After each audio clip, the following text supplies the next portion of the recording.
Hello, gamers. We're going to be getting back started here in a minute. We're actually calling matches. Let's see.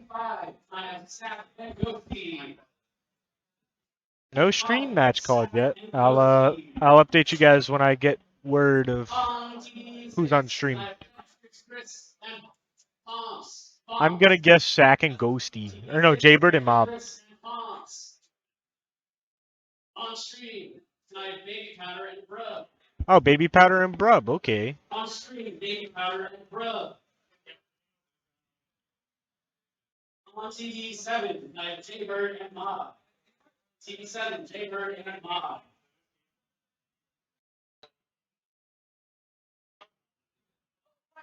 That's another thing I was going to say. Hold on, I forgot. One more announcement. We use the numbers on the wall, not the numbers on the TV. So when I say TV2, I need the number on the wall 2, not the TV number 2.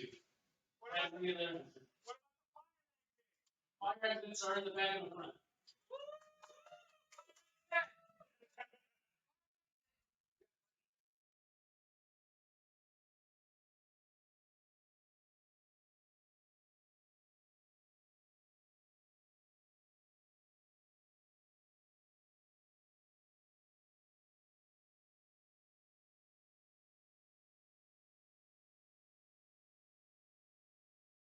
That stream. We might have disconnected there for a second because the power, like the surge protector, right? That powers like the entire stream setup and stuff. The Ethernet like hub is plugged into that, and it got disconnected. So we are back. We should be back for good, hopefully. But enjoy the games. Yo, yo, yo.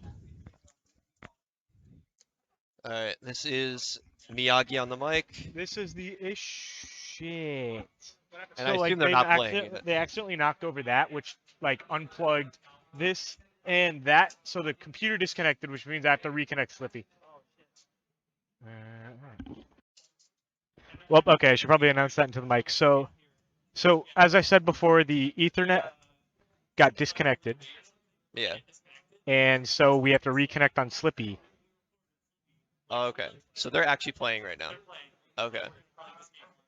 Gotcha. Okay. Here, I'll do a play-by-play for stream. Yeah, I'll just stand by then for now. So we're gonna go ahead and restart the console after this set so we can connect Slippy, but I'll do a play-by-play. So right now, Brub and Babypowder are playing. Brub just took a stock, dying off the top. Falco's at 99%. They're playing on Battlefield. Brub doing a pretty good job keeping Babypowder out. Able to use lasers to keep him away. Got a grab there, doing some damage. Hitting lasers on him. Well, Brub's doing a really good job of keeping him away. It's actually, he's a full stock ahead, pretty much. Babypowder throwing him off. Brub making it back. Babypowder sending him up, not being able to do anything, but back airs him off stage. Misses the edge guard, makes it back. Om's attack onto stage. Babypowder down smashing. Babypowder dropping the edge guard.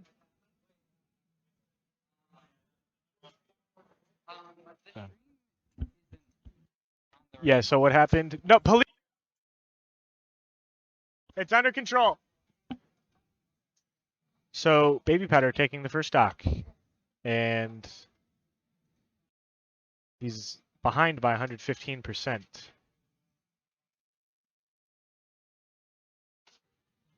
Still anyone's game, though. All Puff needs on this stage is a rest.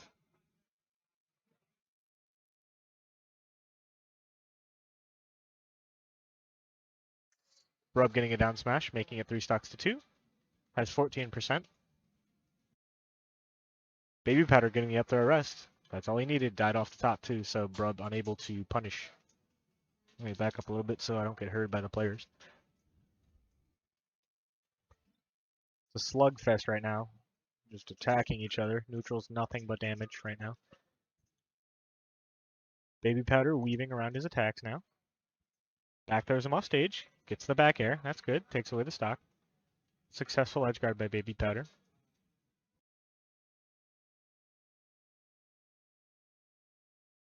But it looks like Brub's going to be able to take this stock. Nope. Babypowder makes it back. Sends him back off stage though. Babypowder making it back to stage. Getting a forward smash and dying off the top, making this a 1-stock to 1-stock game. This could go anywhere. Makes it a little bit harder for Babypowder though, because you can't go for a rest. Or makes it more difficult to go for a rest, because if he misses it, it's pretty much the stock if Brub has a good punish. Ooh, up throw onto the platform. Shields the up air. They're neck and neck right now. Both at about 45%. Pillar. Back air. Another back air. Brub letting Babypowder back to stage. Goes for a down air. Misses. Back throw. Will this be it? Oh, and it will be. Air dodging and losing. Babypowder winning game 1. So you guys need to restart the setup because when you dropped the that power supply or the power surge, it dropped and disconnected the Ethernet hub, which was connected to the computer, which disconnected Slippy. So could you just go ahead and restart the setup for me, and then just start up the game, and I'll let you know when you're good to start.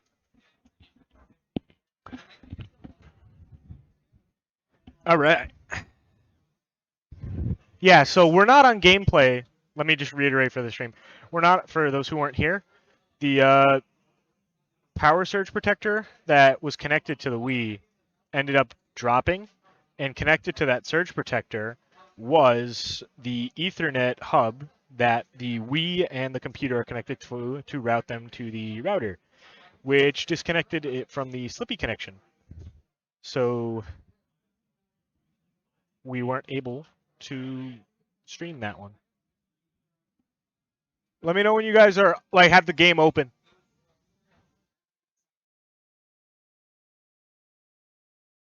Okay. Add connection. Math. No, don't start it. Don't start it. Don't start it yet.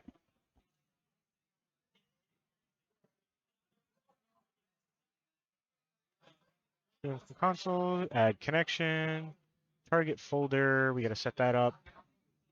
Select folder. Submit. Connect. Mirror.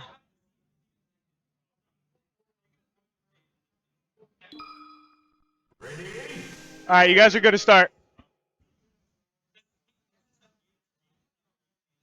Where's my mouse? Here we go. So, just to let you guys know, Babypowder won game 1 by 1 stock on Battlefield. Cool. And my job we're here is live. done. Sweet. So, have fun, commentator. Okay, so... Wait, so who won the first game? Puff or Falco? Babypowder, who plays Puff, won by 1 stock on Battlefield. Okay, cool. So yeah, both these players, Babypowder, I've seen at events for a few years now, like at least since like 2017 or 18 or so. He's always been like moderately active, and you know, he's out here. Brub, I think, is a player that has, you know, taken a substantial break from competing. I think he was active in like the 2015 to 2017 era, and you know, make the Slippy comeback. I would say, like, in my experience, I've played like a handful of games against both these players. They're like fairly even. I could see this set going either way. Like, even though it's a round 1 game, we can actually see like a game 5 potentially. I know Brub is also one who gets thrown off every time Stadium transforms. I wonder if he even had this in mind when he picked the stage. One thing that he's doing, one thing that Falco has an advantage over, you know, Fox in this matchup is Falco can attack platforms a lot better. His hitbox is set up a lot more and hits higher on platforms with a short hop, and then if he decides to attack with a full hop, he actually has the leeway and the frames to actually get out, you know, post jump. Where a lot of times you don't want to jump at Puff on a platform, you know, with a sex kick type move, something like a Fox Nair, back air. You can sometimes get shield grab, shield dropped, etc. So it's like one kind of easier thing for Falco here. But obviously the punish game and ability to kill is like significantly decreased in this matchup.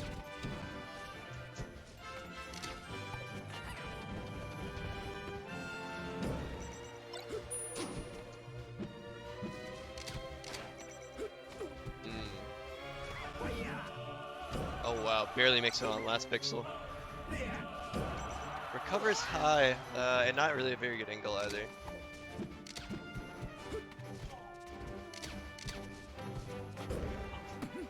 One thing I'm liking a lot from Brub is he's actually, you know, usually lower level players like don't really prioritize stage control as much, but usually against floaties they tend to a little bit more. But he's really prioritizing stage control. But stage control against Puff is like very weird. You have to actually, it's not like stage control against other characters where you have to force out an option. Like if you are holding center stage against a Sheik, a Marth, you force them to make some decision that they don't want to make. But Puff is never actually forced in the corner to make a decision. But what you do is you actually do allow yourself to play aggressively more easily when in the corner. But you can't actually just hold it and play defensively and say, okay, you know, let's just wait for Puff to come in and I'll wall him out. Puff never actually has to. Lasers aid that a little bit more.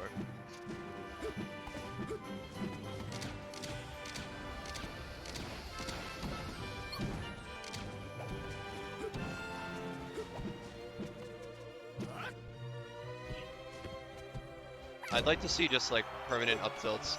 Really, the only thing that's really I think Brub has like a handle on what's going on in this match, but really the one thing he's doing is he's telling himself, okay, Lays, oh shit, oh he's dead. Oh my god, that should have been a kill.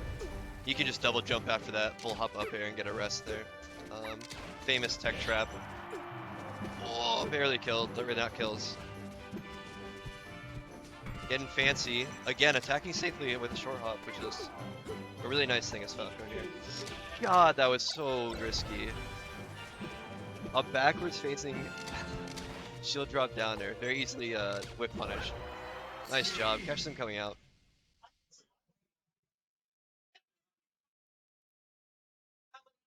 Well played by Brub. Definitely a nerve-wracking. I would say nerve-wracking because, you know, it kind of came down to an almost comeback and an almost rest at like very low percent. But with the way Brub was moving, it felt very confident.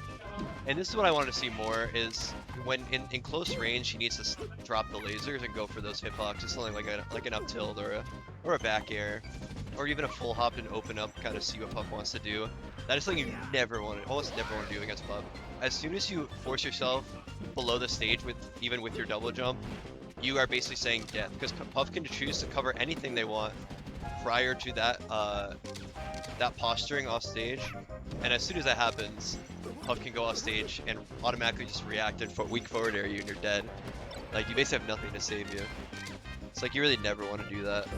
And some of that can be resolved right off the throw, but some of that's like DI dependent. That is a mix-up I like. Whoa, forward air, almost kill a bad DI. Unsafe shield pressure, could have been a back throw.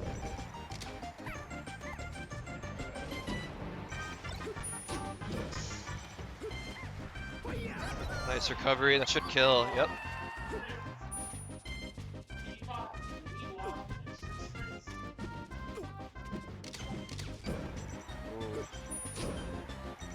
Again, like these short hop lasers approaching against Puff, you're playing right into Puff's game where Puff is either gonna, you know, nice tech. It's harder on Dreamland to hit that, especially at 0. Up air doesn't actually knock down. Oh, the shield pressure. Oh, good crouch cancel. There, I like that a lot.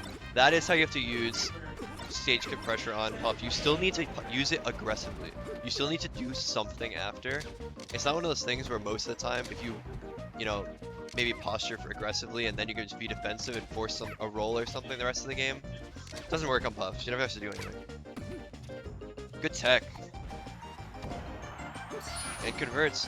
Close the lead significantly. He got that last stock at 97% on his third stock and got cleaned up shortly after. Now he took down at 37.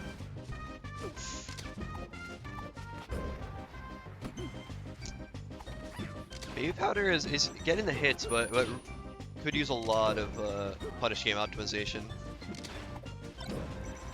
Ooh. Yeah. Brub really not threatening anything after hitting the back of that shield. It's such a good spot against Puff when you hit the back of shield as Falco, because you can either like cross her up again. She's usually going to jump or roll in that situation, and just aerialing over her again will cover both of those options typically. The counterplay of that, of course, is a wave dash out, but that's kind of committal. Ah, God, that was interesting. Good grab by Babypowder.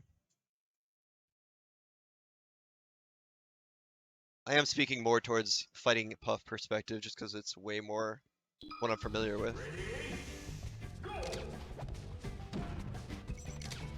We see Yoshi as this basically follows everything you want as Falco. You're obviously the early kills, the classic shine combos, but also the platforms are so low you can threaten with things like up tilt. You can threaten so much more stage when you have that stage control. And also what's kind of a secret buff on this stage is because the platforms are so crunched in, and I don't think Babypowder is really showing proficiency in platform tech chases or, you know, sort of combo game beyond the rest and just kind of repeatedly winning neutral.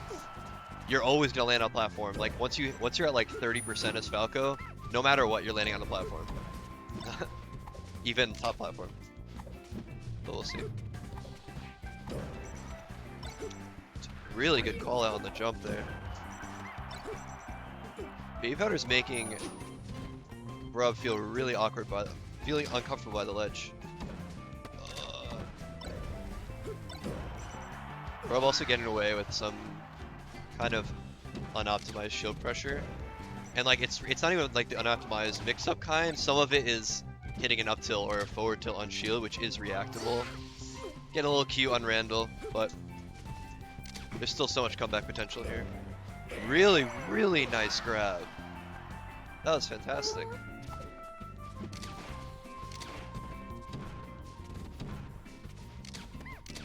See more full hop. I think we need to see more of that in general.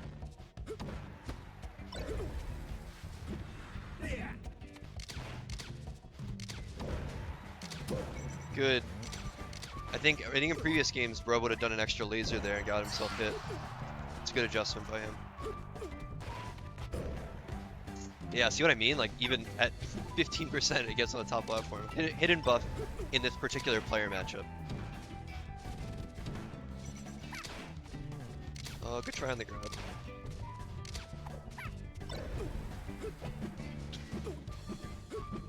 I think you can link that with a higher full jump.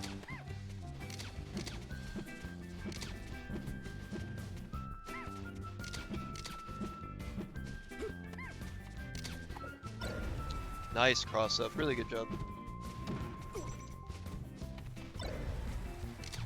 That was cute. Wave dash out versus Puff, a little risky, but I'll take it. Really nice. He absolutely dumpstered him with the cross ups that game. That was really good. But still a lot of like really really cool neutral options by Babypowder too. Making what options he has work, and he got some cute stuff in that game. Game 5, just like I said, it had potential. I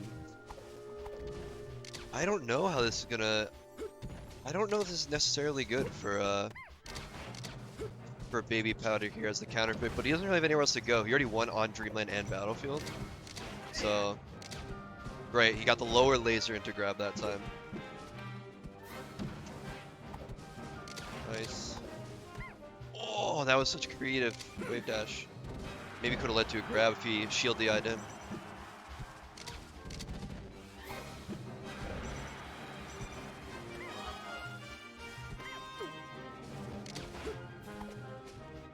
Yeah, this is one area where like now you have really good corner pressure with that platform there.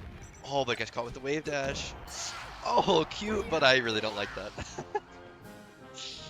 that was neat though.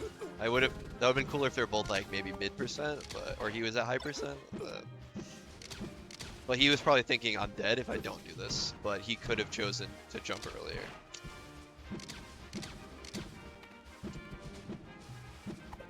I would really like to just see him do a rising downer to that top platform there. It covers so much of the options that Babypowder is looking for, like really, really basic. You know, this back air pressure, if you can Go to top platform there. Doesn't really do too much because it's not out for that long. If you're not coming directly in on it.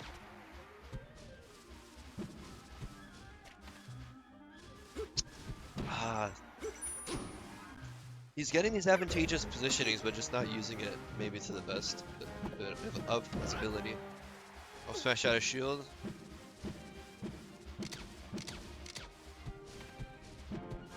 Yeah, I like this better. I like the short hops under the platform a lot better. I like the cute. I like it. I like it.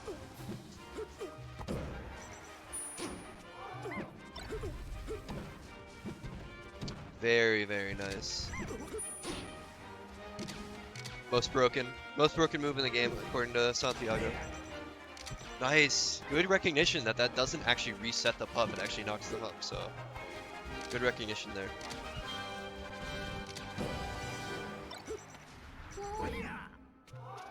Good recovery. He's making these like small adjustments. Maybe they're not necessarily adjustments, more so he's just playing cleaner. I think he knows all this stuff.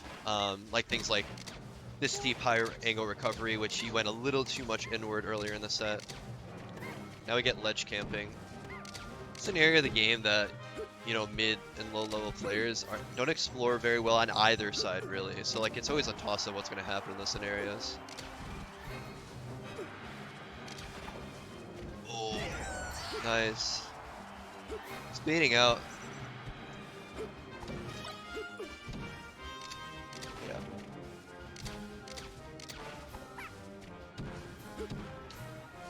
Could have been a down air tech chase, but it's okay. Good job. Okay. I'm glad he's not recovering from below. Great pressure. That is fantastic. I would have liked to see me a down tilt. Oh, this is death. Really scary.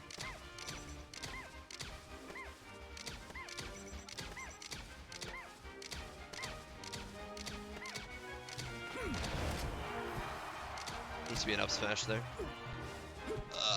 I don't even know what to say. Oh my god. Clenched. It's not gonna kill. Oh my god. That's gonna kill. Wow, good games. Both players. Wow.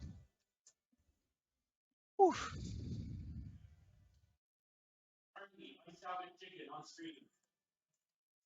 Good stuff to Brub. That was awesome. That was a clencher.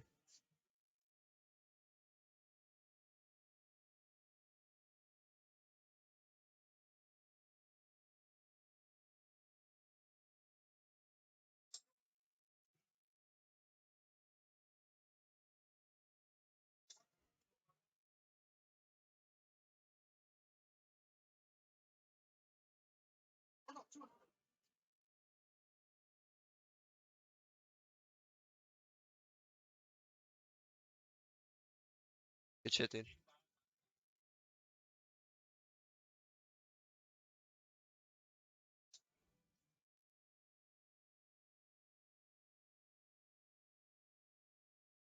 Iced out McChicken versus Arty. I have not had many. I've had many interactions with Arty. I have not had many interactions with Iced out McChicken, but I think I've like seen him play like behind his shoulder before, and like as you see here, I think he's like pretty technically clean player, and I really can't say anything else besides that. I'm gonna be very not critical, but I'm gonna keep on high alert.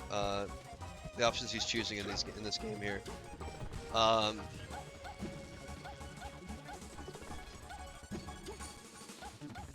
gonna try to stay away from the common Arty isms and calling him, you know, technical yada yada.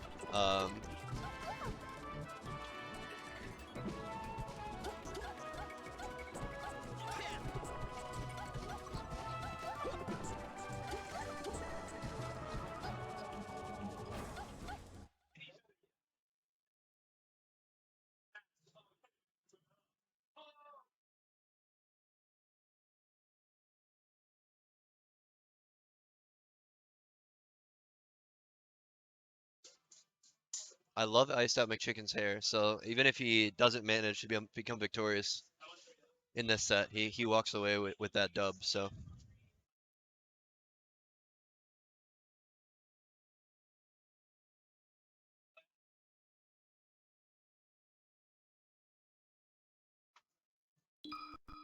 here we go. What's our starter?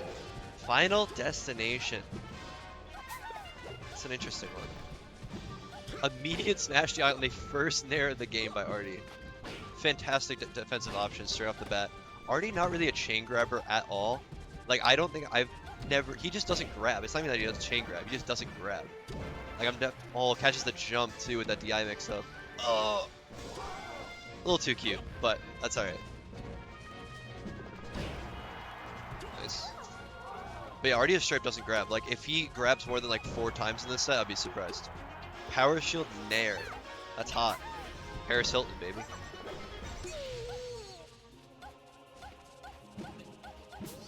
'69 weaves under. McChicken getting really cute. Oh, no DI. Holy sh. Oh, discuss the air dodge. We're at an even game. McChicken, I'm already gonna see a theme.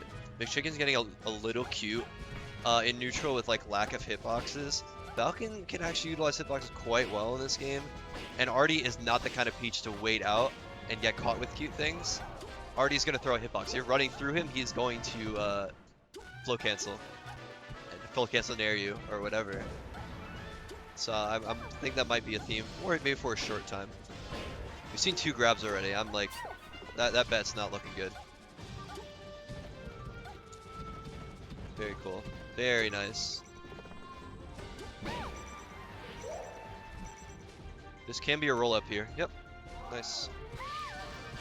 Typically in most matchups, Falcon get up attacks on these refreshes, but Peach is that one character, and Marth in some cases, where like rolling is typically the dominant option. I guess I shouldn't say dominant for Marth. That's definitely not true, but for Peach, definitely. Just catches it point blank. That had to have been a jab attempt or an air or something. Good spacing by Arty. Comes down, calls out the turnip throw hard. Tech chase. Oh, that could have been a knee. Arty DIing down away and wiggling out. But actually just doesn't input an action and gets up aired there. Super tight game.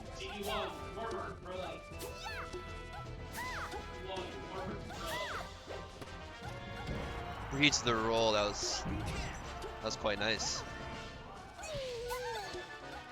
A bomb. Not really great versus an invincible opponent, but catch them right after the 2 seconds.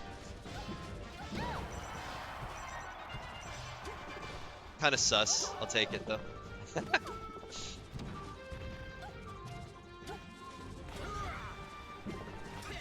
Great follow-up, let's see.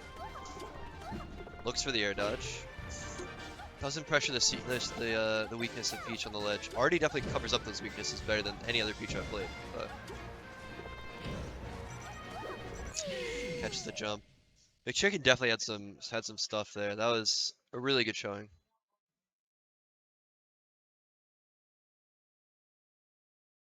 I'm really interested in what the stage prioritization in this matchup is going to be, especially against Arty. Like the stage games at a best of 5 are so weird against Arty.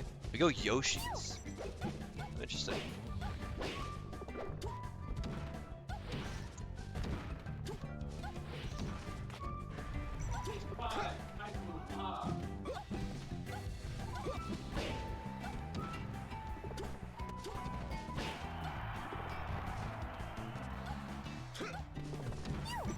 Three grabs by Arty so far.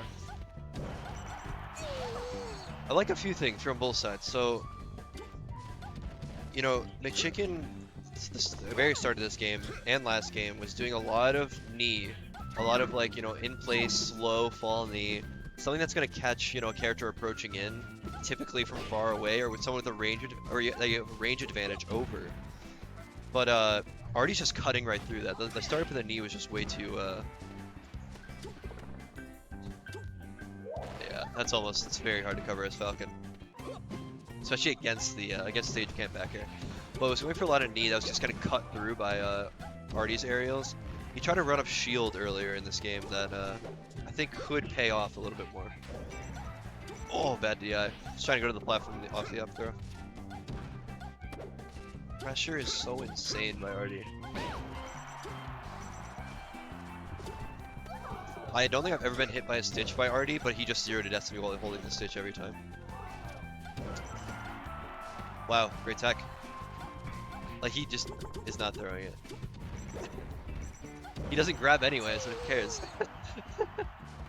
He actually did the entire stock with the stitch in his hand. Jeez, Arty is just has him dialed. Just like a little too, like, I'd say two-dimensional. Like, he has, I feel like McChicken, I mean, as kind of Falcon is designed in 2020, it's like there's too few options that Arty's just sniffing out and not like having the micro adjustments on them to like really trip him up. Jesus. It's actually a 4-stock. Oh, it's not a 4-stock. Damn. That was some sauce.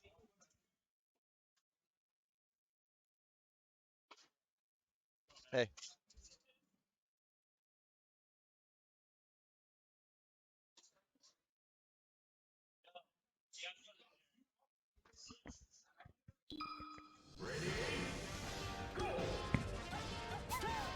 Can we go back to Final Destination? I'm like totally okay with this. I'm totally okay with this. I think okay. Gave up the ledge pressure. Had a good idea there, but kind of gave it up. He's getting his rolls sniffed so hard. Needs to be an up air. Back air's too slow there. Not getting caught holding in, which is really good.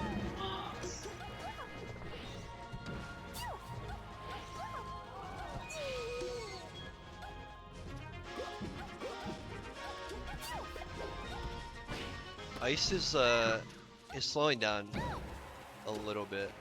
He just wasn't able to move at all in the last game. Yeah. You have to if you have the technology, which would be for someone who like shows that he has good movement.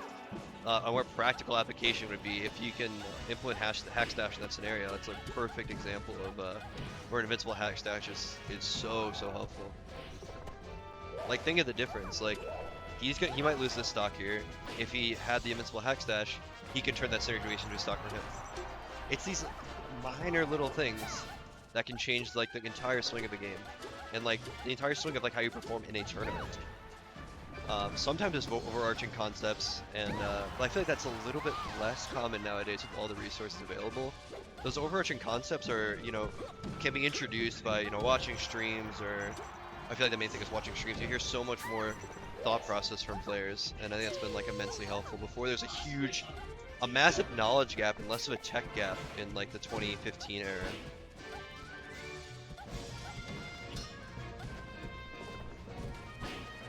Not doing a lot of just not using Falcon's drift super well. It's either you're walling, it's either he's walling Arty in the corner, or it's doing full drift every time with like a mid-percent nair, where the first hit's not even gonna connect.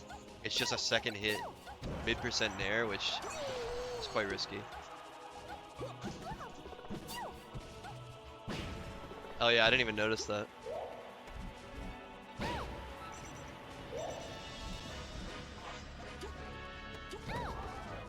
Cute, but Falcon has the ability to threaten without the ledge grab option even there. Wow, that was such a low back air. It's looking tough here. I like it a lot. Very nice. That's the whip punish.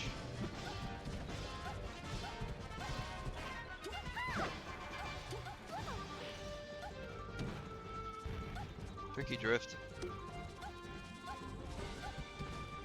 Very nice. That's the kind of pressure that I wanted to see more of this set. That was great pressure. Yep. I don't know if I like that, but he can do what he wants. GG's. Genuinely, some good stuff out of Ice, and I see really strong thought in strong thought and strong evolution of thought throughout the game. Arty is just has so many weird, wacky mix-ups that even when you think you're making adjustments, he just pressures you into getting messed up. So before we get into this next game, I just want to say the Net Club, it's a net play tourney open to tri-state players. It's on Slippy, and winner gets free entry to their nearest local. So like if you live in CT, you know, near near HoG and stuff, like you get free entry to that local, right? So whatever CT local or tri-state local that's participating in this, you get free entry to. So go ahead, feel free to sign up for it. It's for people who like usually it's like an online amateur bracket. It's like newer players only, two or lower. But yeah, have fun. Feel free to go ahead and hop in on that. Yeah, that's a fantastic opportunity. I remember when I was just starting out, going, you know, 0-2, 1-2, in tournaments, and I just remember, and this is when, you know, tournaments for me were pretty far away, and they also weren't as common as they are now. Every time I went to a tournament, I would leave the tournament thinking, wow, I learned so much. Just being in a tournament setting and playing against people who are trying their hardest, you learn so much. So even if you think like, oh, well, I'm still gonna do bad in this tournament, or like, oh, I'm still gonna maybe go like 2-2 in this, it is still such a massive, you know, opportunity for you to improve and just experience so many different play styles. So highly encouraged. So we're seeing a Trail Ganon, shades of Chudat with the Ganon. No wait, no, that's Pewtwo King. Wait, what the hell? Why am I seeing a Ganon right now? And why is it absolutely sauced?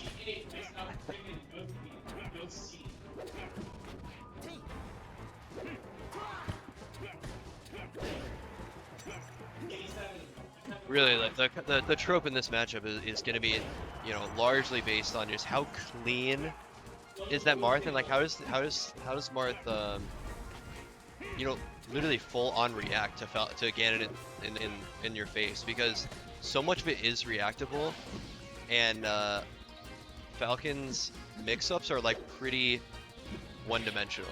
He, you know, has his double jump mix-ups, he has his waveland mix-ups, but if you can get into his face and force him to play that mix-up game, you're massively advantaged. And the punish game is pretty solid for Marth. So it's really whiff punish versus creative mix-ups. Down tilt is not strong in this matchup at all. I honestly, if I had one advice to give WeWa in this matchup, it's just literally don't down tilt. Unless he's like, obviously there's some scenarios, but in the base gameplay, down tilt is quite bad. Nair is also quite bad.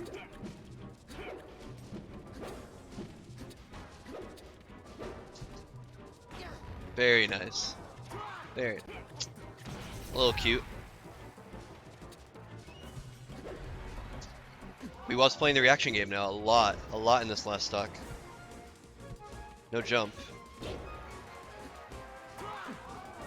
Okay. You just get, yeah, you really gotta stay grounded. That was a rough game, but I do think WeWa can show us some more in the second one.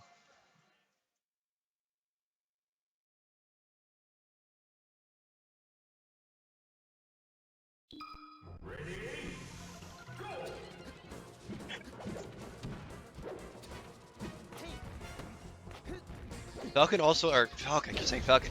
Ganon, much like Falcon, has like a really poor animation for teching, where it's actually easier. You can react like roughly like a frame or two sooner to his tech in place animation. So even though it's not well practiced by a lot of players, it's pretty easy to see the tech animations without practice.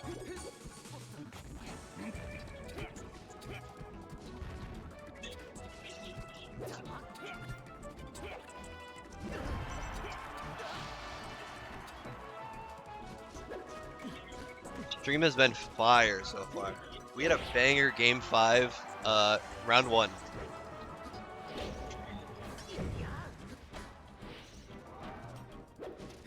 We all getting a little cute on the edge guards. WeWa's a very cute player. Like he stuns on people hard, and it's so sick. But in something where you have to be a lot more fundamental, this could be problematic.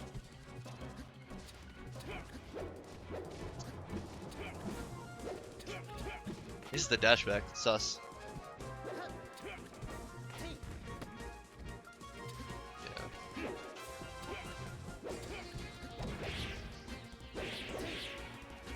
Good. Very nice.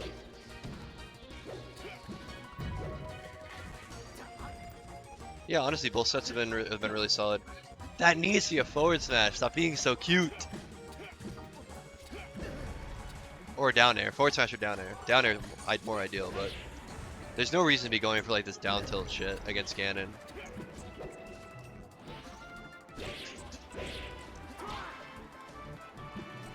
Up B is not a very good option either. With you give up if you're not knocking off stage, you're giving up your juggle completely.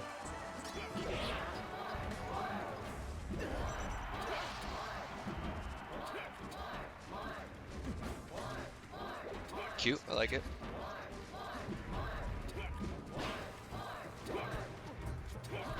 Trail absolutely charging in this dog. Just like full drift fair into the corner, just smacked him in the face.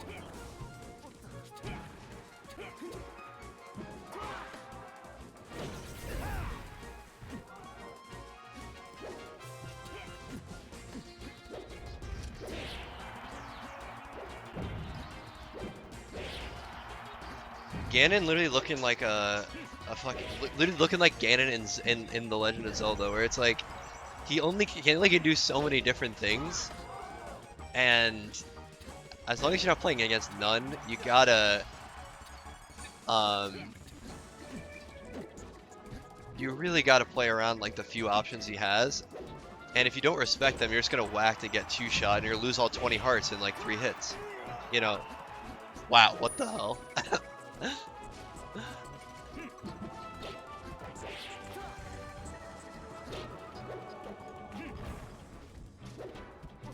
There's no chain grab on Marth.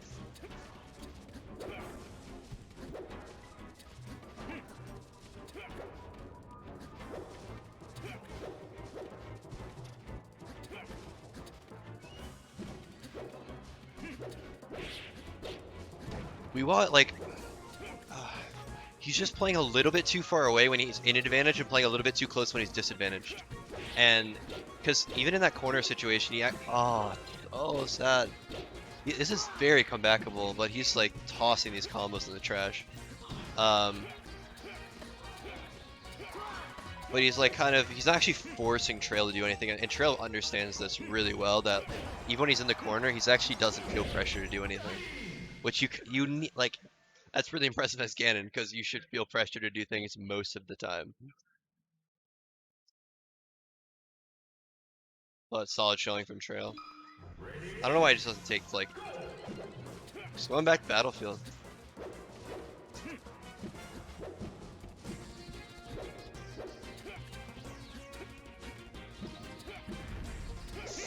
Misses that dash back. He missed a couple dash backs, which is weird because we're on UCF. I don't know, maybe getting really complacent or just straight up missing the input.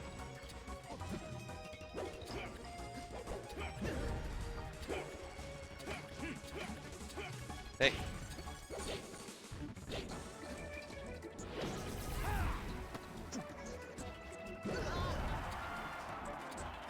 What's up? I think we're tangled up here. Oh.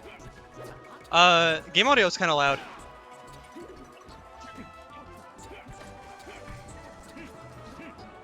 I was just dealing with it. What? I was just dealing with it. I'm like, Oh. I'm just not gonna hear myself talk. Yeah. And just hear the That's okay. You Battlefield could always music. just like tell him and he'll change Yeah. levels. Yeah. I saw for a second that it was 1-1. I was like, let's go It's play. not. But it was not 1-1. Like, I got hyped. it's honestly, it's like the smallest things that are just making the biggest difference right Right. now. It's not pressing his advantage as well as Marth, which I think a lot of Marths Yeah. trouble doing against characters that aren't approaching them ever. Yeah.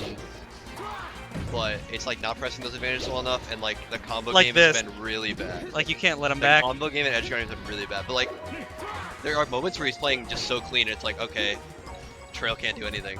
But Yeah. it's just not happening very often Mhm. enough. But like the skill set's there. It's just not being utilized fully or as consistently as it needs For to be. sure. What's up, Shadowhawk? Shadowhawk's P+ gamer.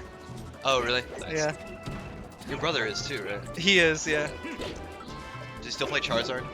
My brother plays Yeah. Donkey Kong. Did he ever play Charizard? I don't think so. Kais Oh. plays Charizard, who's the best Oh in yeah, Connecticut. yeah. That's what Yeah. it was.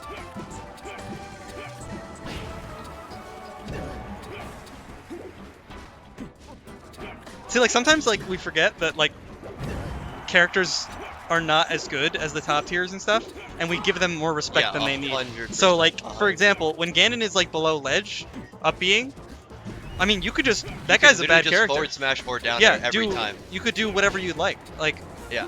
he And his can head just comes like so back far air. above the ledge, you can hit him with almost every single move as Mario. So there's no reason not to just up smash or a forward smash. Yeah, definitely. Honestly, no cap. Now that Shadowhawk said it, I honestly thought Kais is my brother. brother. What? I've never seen your brother before. I've just seen the name Kais. I'm like, that Right. sounds like Kisa. So I'm just that makes Yeah. sense. That makes sense in my head. Yeah. Yeah, King Coney is my brother. Not that that tag might mean anything to you, but that's the tag that is associated with the brother. Oh, look at this. This is a tough lead to play against Ganondorf, who like makes you feel like whenever you make a mistake, you eat so much. Yeah. Oh. Yeah, my brotherhood was stolen from my brother. Okay. It's now Kais's. Alright, That was 3-0. that was a tough set. Honestly. Yeah, for sure. Troll makes you feel like that. He's been playing 50 million years. Yeah, I know. Like Okay. when I first started, he was like he was in like top 32s of like nationals and stuff. And I Yeah, was right. like- that's why I Yeah. was like, wait, is this the same trail? Like now at this Connecticut local? Yeah, he's been moving around a lot. He used to be Chicago, then he moved to Rhode Island. Now he's in Connecticut for work. Yeah, I So, remember seeing him on like the Melee Everyday channels. Yeah. That's when I was a fiend. Where there was enough Melee, there wasn't enough Melee content where you could watch everything. Yeah. Like anything that was streamed, you could watch and not be like overwhelmed by the amount. Exactly. But now there's so and I much. straight up watched everything. Now I don't really watch anything. Right. Well, here you are watching Right, as right, close as right. it gets to the tournament, right? Yeah. I think I got called, but I'm not sure. Yeah, no, sure. Anthony.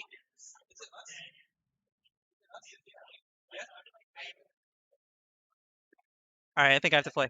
Good Goodbye. luck, Arty. Thanks for commentating.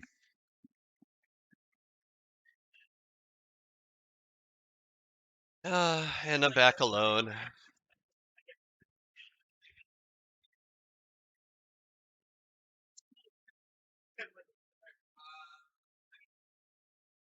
Warmer versus Nitro.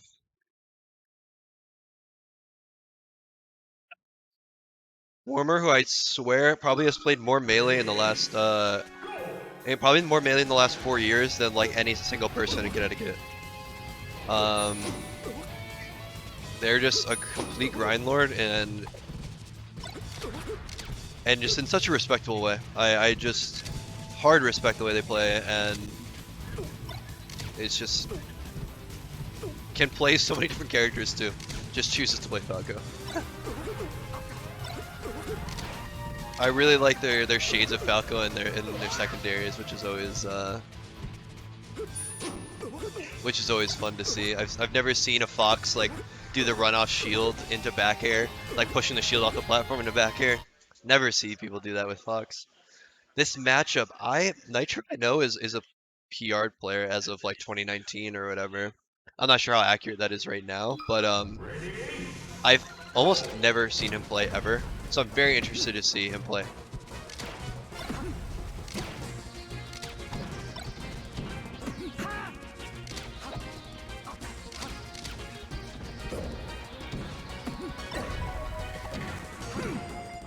Wow, the wherewithal.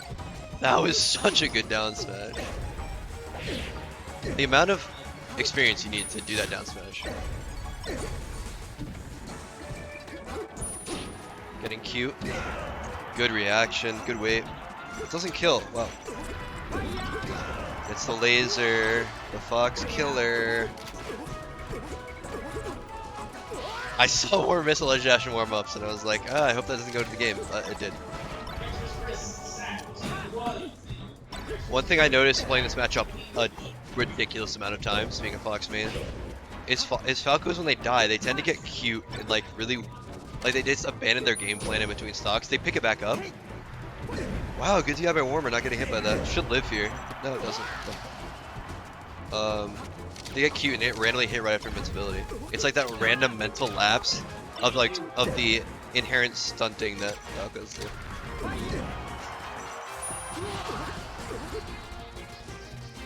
Nitro really keeping up the speed, and like on it, the big thing is never making any technical errors.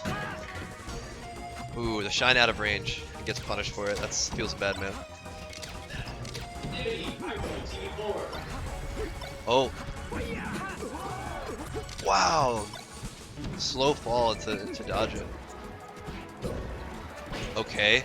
Great smash DI. Oh my god, that was a fat down air. Up tilt? Down air? Very nice. Nitro's playing so well too. I'm impressed so far.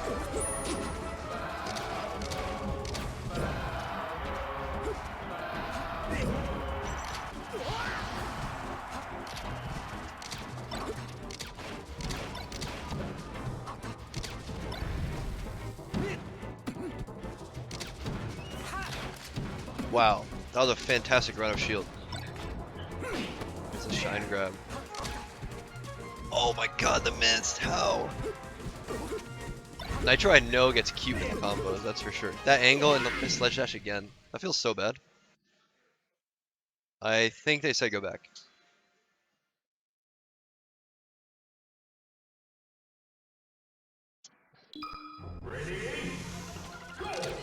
I'm impressed with Nitro though.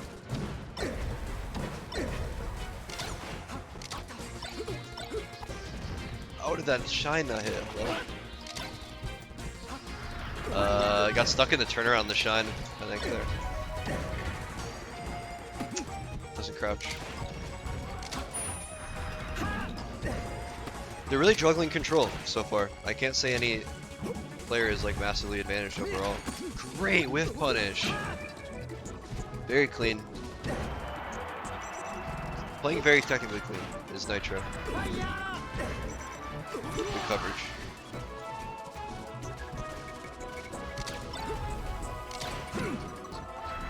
He gets that same. They get that same instinctive jump read. I love that. You just do not see that very often. It like has to be done by a certain caliber player and against a certain caliber player. It's just narrow. This narrow window you see that kind of stuff. Oh, misses the read. Getting a little desperate. We've all done that there.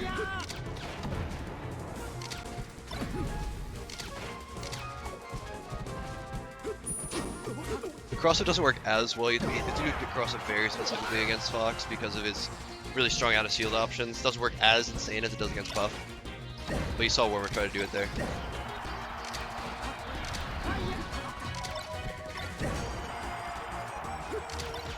Warmer makes you feel so... How did that jab hit? What?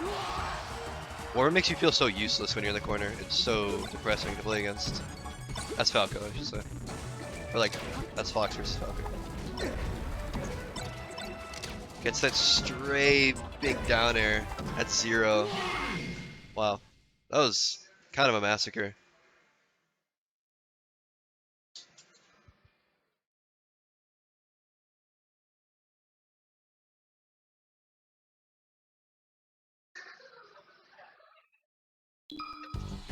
I wonder where we're going. Yoshi's story. I like the pick a lot.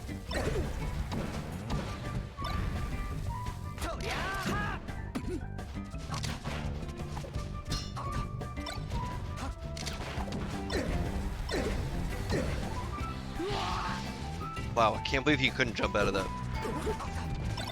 Nitro's still playing confident, and that's like something you absolutely need to do against Falco, because when you lose your confidence, you lose like these tiny little, you miss these tiny opportunities that mean everything. One opportunity is one kill. And sometimes you lose some tiny spacing. It's like, oh, well, is Falco's roll length this long, or is it his huge, massive one that it usually is? And just having those tiny little second guesses where you could have gotten like a knockdown is massive. Wow, gets the jump read off the slide off. Great awareness by Nitro. Okay, that shield grab was ambitious. Good ledge dashes by Nitro, a lot better than Warmer's. Keck.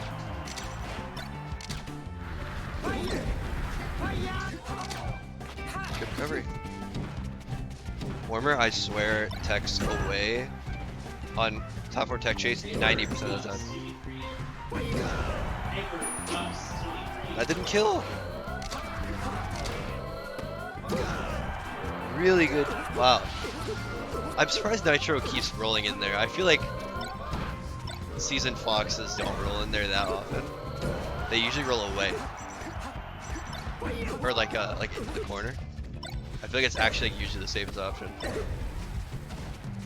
Oh, no jump. But yeah, below the stage. That's on to Randall. I like the choice. There wasn't a lot that would have actually led to death there. That would have been a really difficult mix-up, so I'm okay with that option. But still, Nitro, after getting that low percent kill, is winning this game. Oh, catches the slide off. Randall fucked it up.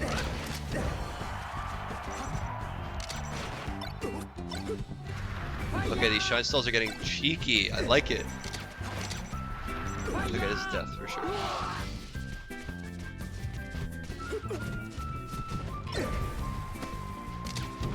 Dude, getting Sakurai angled by, oh my god, is so annoying.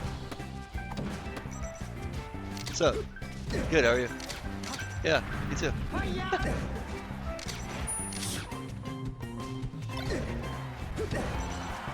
Where were we? Oh, come back. Lit.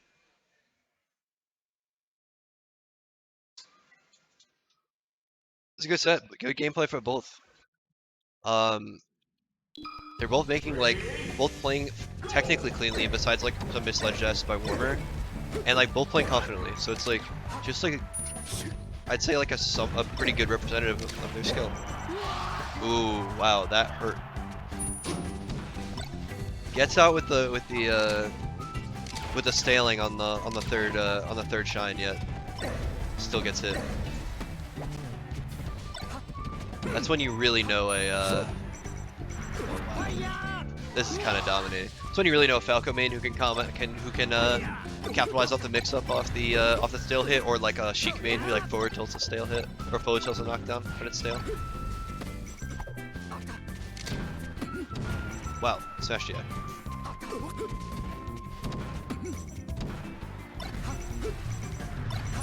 Nice.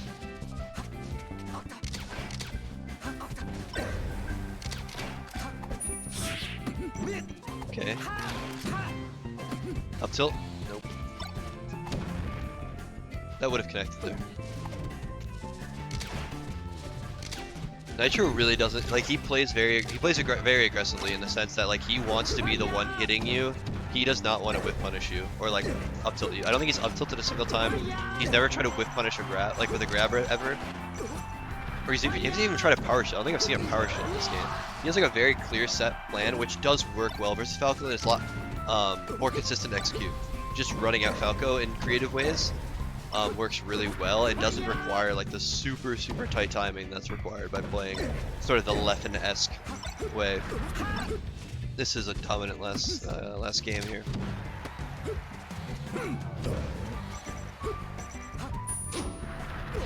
That should have not even been a death, but okay.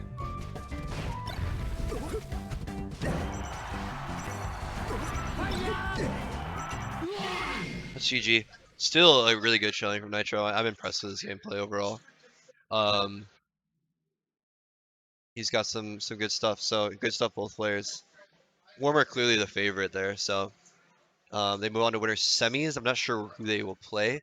They will either play Trail, SloX, or I'm not sure. So, all right. Again, just a reminder, the Net Club. This is a collaboration in the tri-state area of all of those communities. You know, there's a lot of, you know, just when we had more in-person tournaments, we had a lot of like cross-community stuff. You know, we always had Connecticut players going over to like Nebs. We have people from New York coming to like HoG Monthly, stuff like that. There's already a lot of cross-pollination in the communities. But this is an opportunity to sort of, if you're a newer player, sort of be a part of that. And not only play people around you, it's for newer players. So if you're one of those, if you're an 0-2, 1-1, 2-2 players, which is 75% of people, it could be 83%. Depends how the math works on that. I'm not really sure. But like 25%, roughly 25% go, you know, 0-2. So I think it's roughly 75, we'll say. You know, go to, here is a netplay tournament for you. Go to smash.gg/netclub on Sunday nights, and the winner gets free entry to their local tournament. So there's technically something, not necessarily on the line, but a benefit that you can pick up on. And tournament exposure is so huge for, you know, getting better. You just realize, you know, even the O2ers are people that are like solid net play players. You see them on unranked, and they're like, okay, this person's actually pretty good. Like if I read out on net play, I'd play with them, and they're like, you know, not bad. People who play in tournaments are, you know, solid players. There's nothing to be ashamed of being, you know, someone who gets maybe drowns a little bit earlier on. This is your chance to play people around your skill level and improve. When I was starting out, every single tournament I went to, I came back and internalized so much from what I learned. So again, great opportunity to take advantage Yeah, of. for sure. I'm not sure what you said already about it, I but pretty much said Net Club? literally everything. I spoke Okay, on it okay. for like 2 minutes straight. Okay. Probably ranted and repeated myself. Did you mention that the winner and a couple Yes. random people are gonna get? Yes. Yeah. Okay.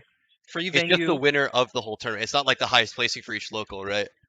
Right. Right. Yeah. So the winner gets it, and I think a couple random people that enter get Oh. free venue to the local of your choice in tri-state. So this is New York, New Jersey, and Connecticut are all a Cool. part of it. Cool.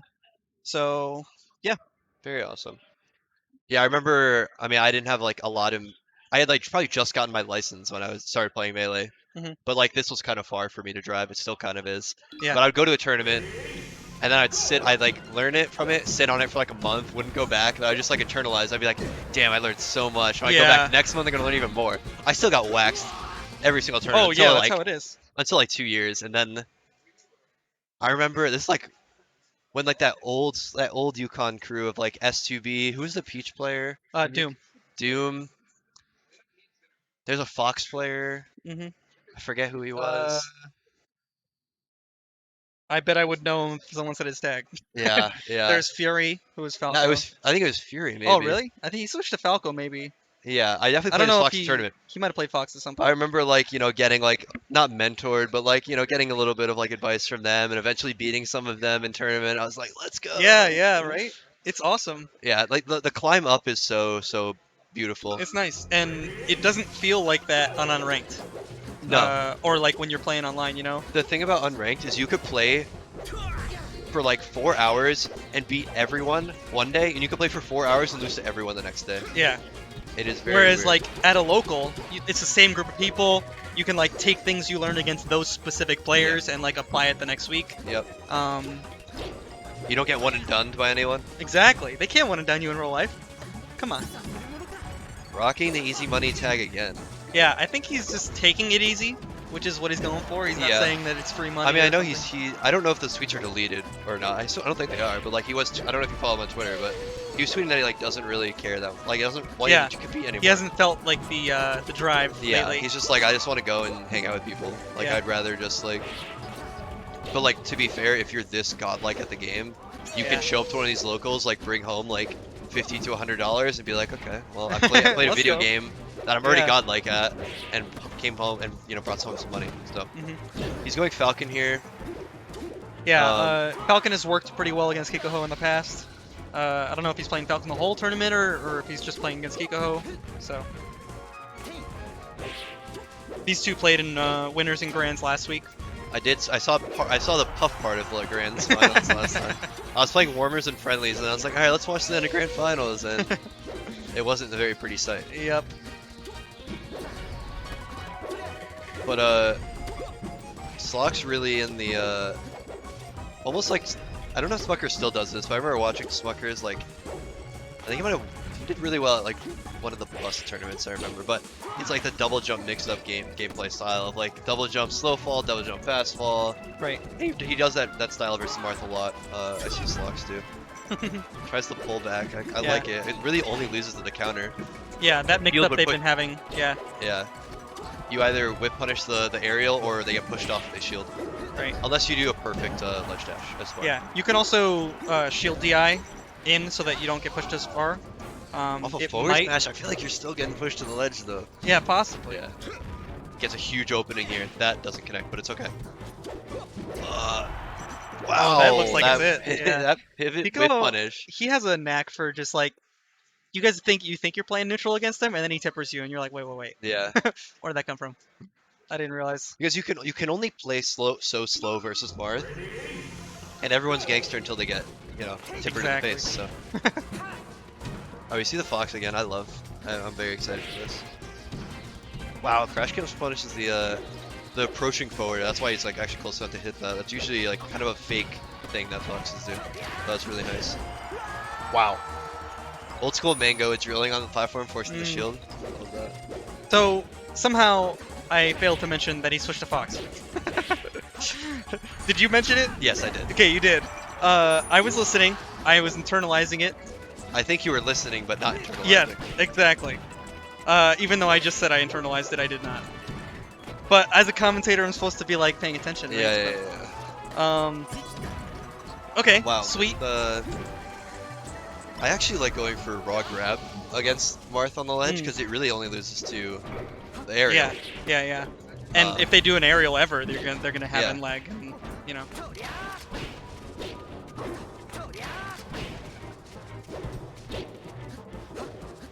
It's hard to get more than one hit if they DI one way on one, even with no smash DI. If you DI full right and then DI left off the up air, it's at low percent. It's impossible to. All right, I gotta play again. Good This keeps luck, happening. Arty. Full DI away on the forward air is gonna lead to death. 2 stocks to 2.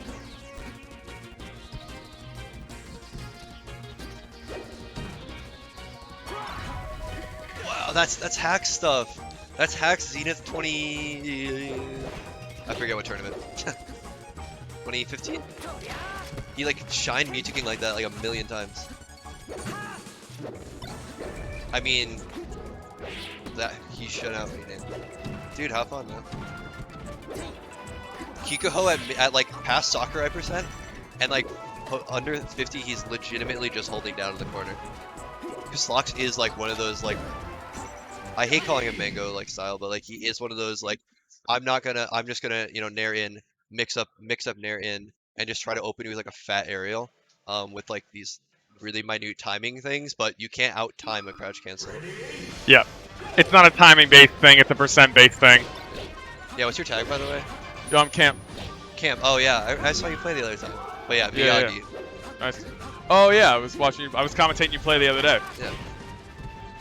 You play Sheik, right? I actually don't. I played Fox, but I just played Sheik that tournament. Everyone was talking about how it was like, oh yeah, he didn't practice enough, so he's going Sheik. Yeah. I thought that was so funny, dude. Fox, like, I don't know, like when you have like if you have high standards for yourself as Fox, and you go in like not playing the game for a week, you're going to perform really poorly. Yeah. Or even if you do just as well placing wise, you're not going to play it as well as you want to. Yeah. So that's one of those things that I just like decided to go Sheik. Yeah, And just I for, like like Sheik your match. in general. So Yeah. It's a completely different character too, so yeah. yeah. Maybe refreshes you on Fox. It's kind of definitely Johnny in a way, like kind of it's definitely like pre-Johnning like the tournament, but I can do what I want. I'm not responsible for it. Yeah. No, I hear you for sure. You know, Kikoho, I think a lot of Mars I've seen in Connecticut are notoriously complete dog shit at this stage. Like, so bad. But Kikoho is not one of those parts. Yeah. Well, I mean, these guys played 2 weeks ago, and it's in the first set in winners finals, SloX won game 1, and it's pretty decidedly. Kikoho looked better near the end, and then he went FD. It was pretty close, but he won, and then he just won the next 2 games. He completely got his bearings. He seemed to like reaffirm like where he stood in the matchup, and that's kind of what we're seeing right now because I saw that he won game 1. Was fucking lightning. Yeah. That's insane. No cap, I'd never mash. I've never mashed in my life. I'm like, you got me. Dude, I'm not trying to wear out my control stick. Yeah, hell no. I'll just DI. That's on you. I'll just DI. Yeah, that's on you, bro. You can wear out your control stick. Yeah. Oh, he side beat 3 times in a row. On air. Up smash. Oh, I thought he was gonna run or up smash, but he baited out the jump with the back air. Even that scenario isn't even that good for Fox. Typically, Marth can just retreating forward air. I'm surprised he got hit by that back air. Yeah, like the mix-ups are never in favor of Fox in those like no jump scenarios where like Marth has stage to drift back on. Yeah. Marth can cover himself so well. Yeah. His moves extend so much. They last so long. Oh, this is actually huge. This is good. Oh, we caught the. Oh. Yeah, he needed to shield that. There was no other option. He had to shield. Yeah. Weird hit on the up B. Weird. Didn't get the hit he wanted. God, dude. Yeah, I can't. I don't think you're supposed to. I can't hear myself either.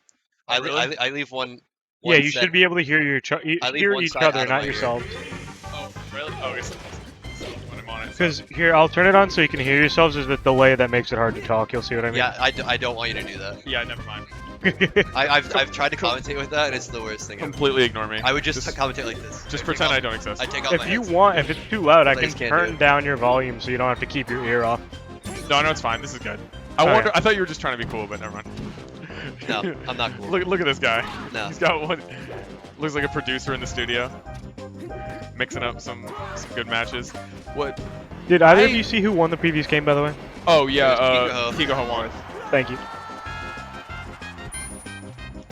I feel like in contention, potentially not Fox's best stage in this matchup. No, that's what I was about to say because Fox like, Marth like Kikoho and gets a shine. SloX was talking to me about this last week. Kikoho's so content to just sit in his space and just wall you out and then come in when he gets an opportunity. Yeah. So like, I'm not sure if giving him all the space he wants is the right move. Like this is literally FD with platforms. That's how big this stage is. Kiko is actually he's tried to whip punish so many. That is great. That is like ultimate knowledge. That the first 2 hits having like that small bit of lag. So if you actually have the good reaction time to do that, it's actually kind of tight. Yeah. Hate that move. And it's just a get off me move. It's not like a wave shine out of shield or anything like that. How did that not temper? You see that? Okay, interesting choice. Okay. React to the text. This is like SloX is back. Yeah, this is serving the exact same purpose that FD served for Kikoho. SloX just knows like Kikoho wants this whip punish so bad, and he's made it out like 4 different exact same scenarios. Well, that's Marth's game. He's trying to whip punish with grab or with dash attack or something like that. Yeah. Kind of like Sheik in that way. Yeah, the thing is like Kiko isn't even forcing him to do anything. SloX is doing it on his own terms, so he has the ability to mix up in whatever way he wants. Yeah, it's a first level mix-up, not a second level mix-up. Second level, of course, would be Kikoho baiting out, making SloX think that he's in control, and then he, whiff punishes him. But SloX kind of just ran him down there. He definitely, to use the Nani sports term, he ran a train that game for sure. Fountain, he didn't want to go to Yoshi's because, that was hot. Yeah. Also, I'm extremely biased. No cap. I 100% want SloX to win. I'm not in who I want to win, but I play Fox, so I hear you. Well, I should say I go back and forth. Kiko just straight up in the corner for like the last 2 games fully. Yeah. FD he was running shit, and now he's just really not. He's just getting walled out. The thing is what happened in the first game too, which I think. Or the first Fox game. SloX went Falcon first game. That's what I thought. I saw that he was up 1-0, and I saw that he was Fox. I was like, he definitely went Falcon and tried again. Even in the Fox game on Battlefield SloX won, Kiko would play this mini game in the corner, and that ASDI down was so he would SloX would just like approach, and even if like it wasn't a direct, even if it was hard to directly punish off the approach, Kiko would just get corner because he'd do like an overshoot nair to the corner, and Kiko would just like crush it or shield and then just run center. Yeah. But now, like, Kiko has really not been in the center at all. No, he's not in control at all. SloX is a super high %. Oh, good down tilt. I thought he was gonna follow that up with like a falling. Oh, Great tech. the arms attack. Great tech. I thought he was gonna follow that up with like a falling nair and then a shine or something like that, but he tried to get underneath him. All right, You should so definitely pick that up as Fox because like really there is nothing Marth can do that can abuse you for trying to arms attack there. Like if you arms attack there, he's either forward smashing, up being, or grabbing, and the grab doesn't matter for arms attacking. So like you can even buffer spot dodge if you're with the arms attack. So like it's actually such a good situation for Fox, or like something that should be bad that's actually neutral. yeah. Doesn't Okay. punish off the. He should have just shined when he landed. Once again, like he's making him approach. Like SloX is playing. He's holding stage. Oh, I think. Oh, he didn't catch his jump. Oh, I thought he did for a second. He's making him come to him.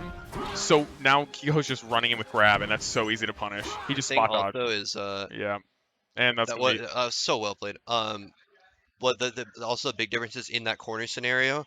Before Kiko would actually just hold ground and literally just crouch. SloX did the extra dash dance that actually forced a jump, forced like that jump walling fair. Yeah. You know, jump in some sort. So when you land a juicy nair, even if it's at 0 on an aerial Marth in the corner, that's fat. Absolutely. That's fat. You can get underneath him. You can maybe shine, force him off stage, something like that. Yeah, exactly. Well, I realize how stupid I look with this thing in front of my face now. See, I put it behind. That's better. Yeah. He's copying me. No, yeah. Yeah. You got to show off the moneymaker. Switch out the other side. Yeah. My moneymaker be my big ass ears. I always think I have a big nose, but I guess it doesn't look And then that big right you now. walked up to me. No, Like, no. oh, it's not that bad. Okay, it's not that bad. No, I'm just saying on camera. Like everyone, you like pick out things about yourself that you think that like. Yeah, I think don't seem like. up to par. Yeah.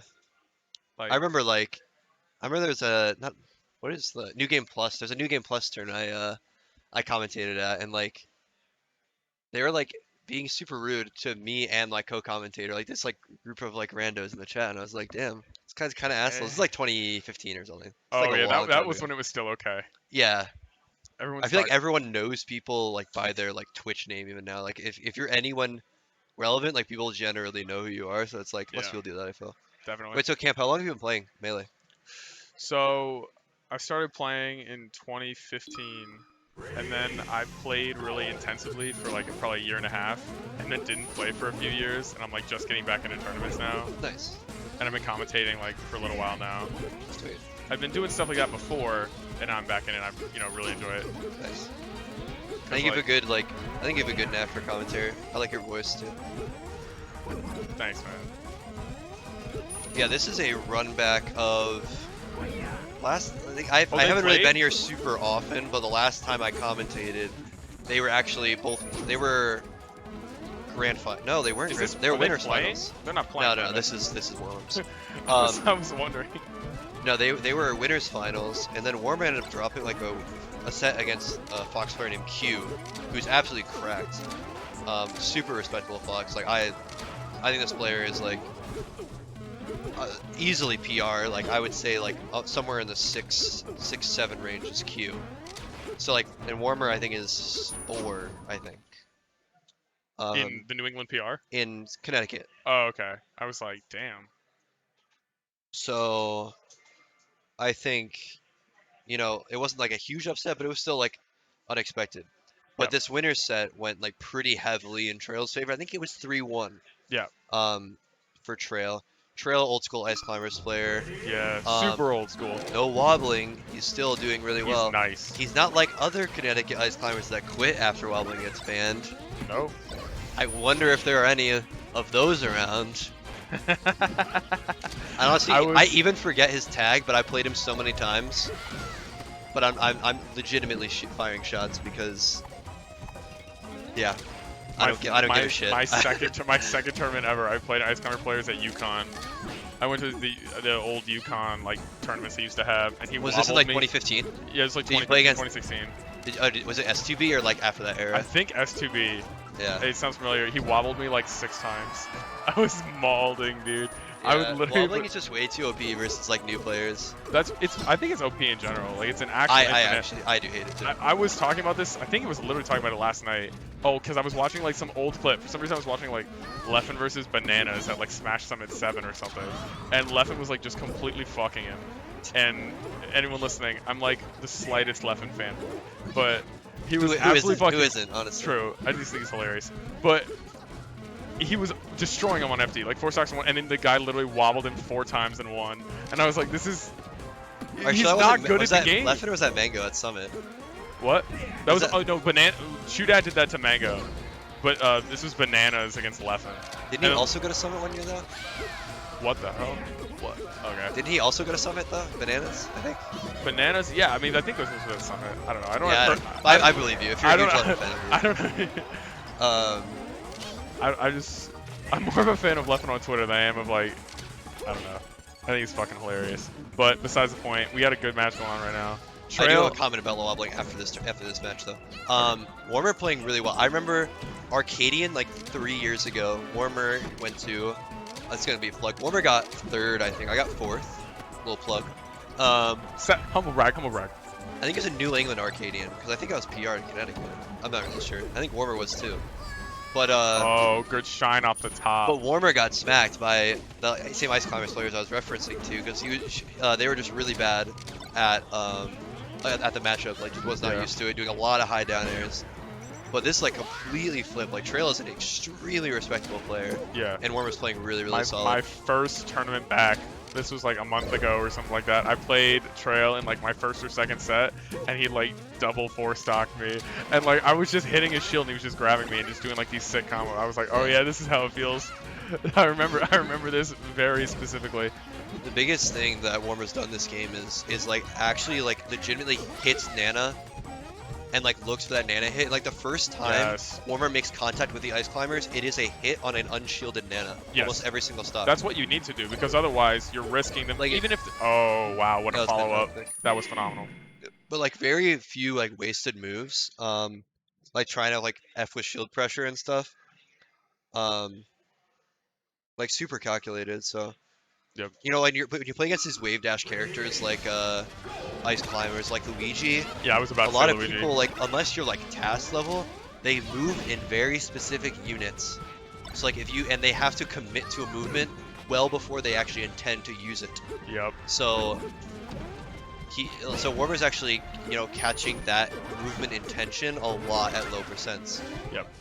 And that's what you see when you get to like the higher levels, like if you're commentating like, or even talking about a match between like 2 people that are like, they're okay.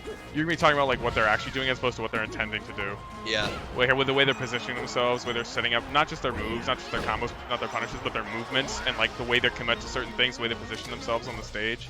And I'm seeing Warmers doing such a good job of separating them, but also as soon as they're separated, positioning themselves like so they can kill mana in a really efficient way, which is the most important thing against Ice Climbers.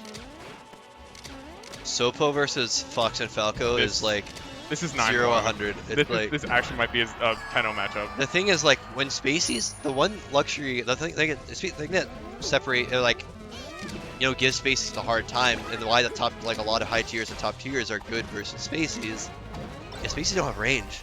They can't attack certain areas very well without like committing themselves. But like you actually outrange Sopo. So it's like how do you do anything? You have everything against this character. Yep. You can do like one crazy mix up and you get like a really fat tech base. They're the only way. It's not as bad as like Sheik though.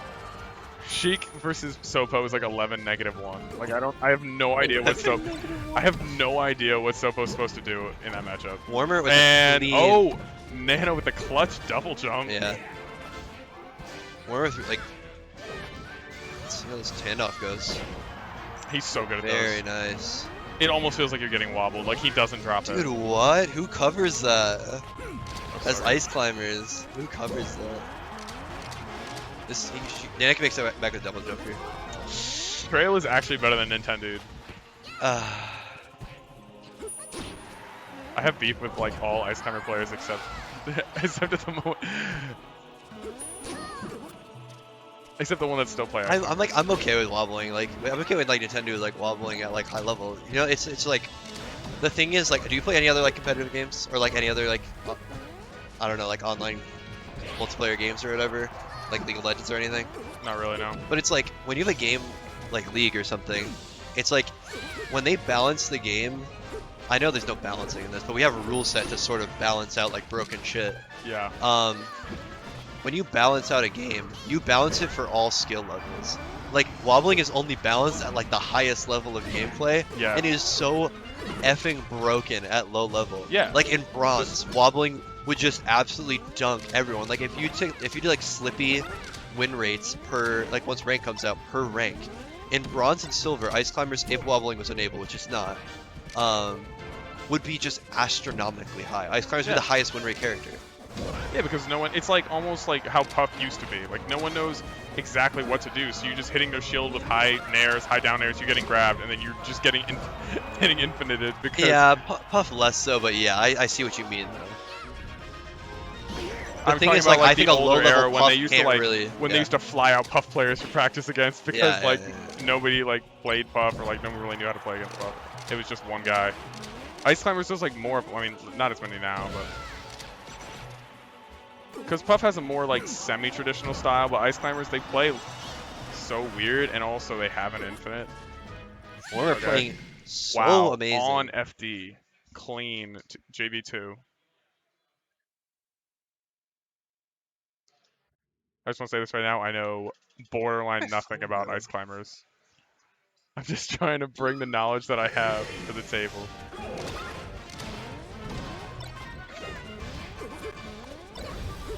Alright, back on FD.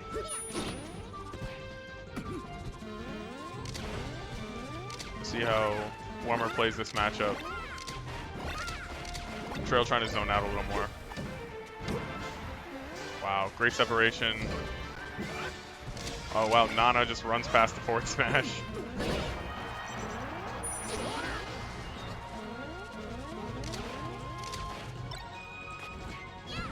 What round is this? Or winners? Oh, winners semis. Yep. It always feels like we get to like the top of winners bracket so fast, but it's just what do we have, like 25 entrants today, something like that? Yeah. It was like 26 last week, I think. Were you here last week? I was not. No. Okay.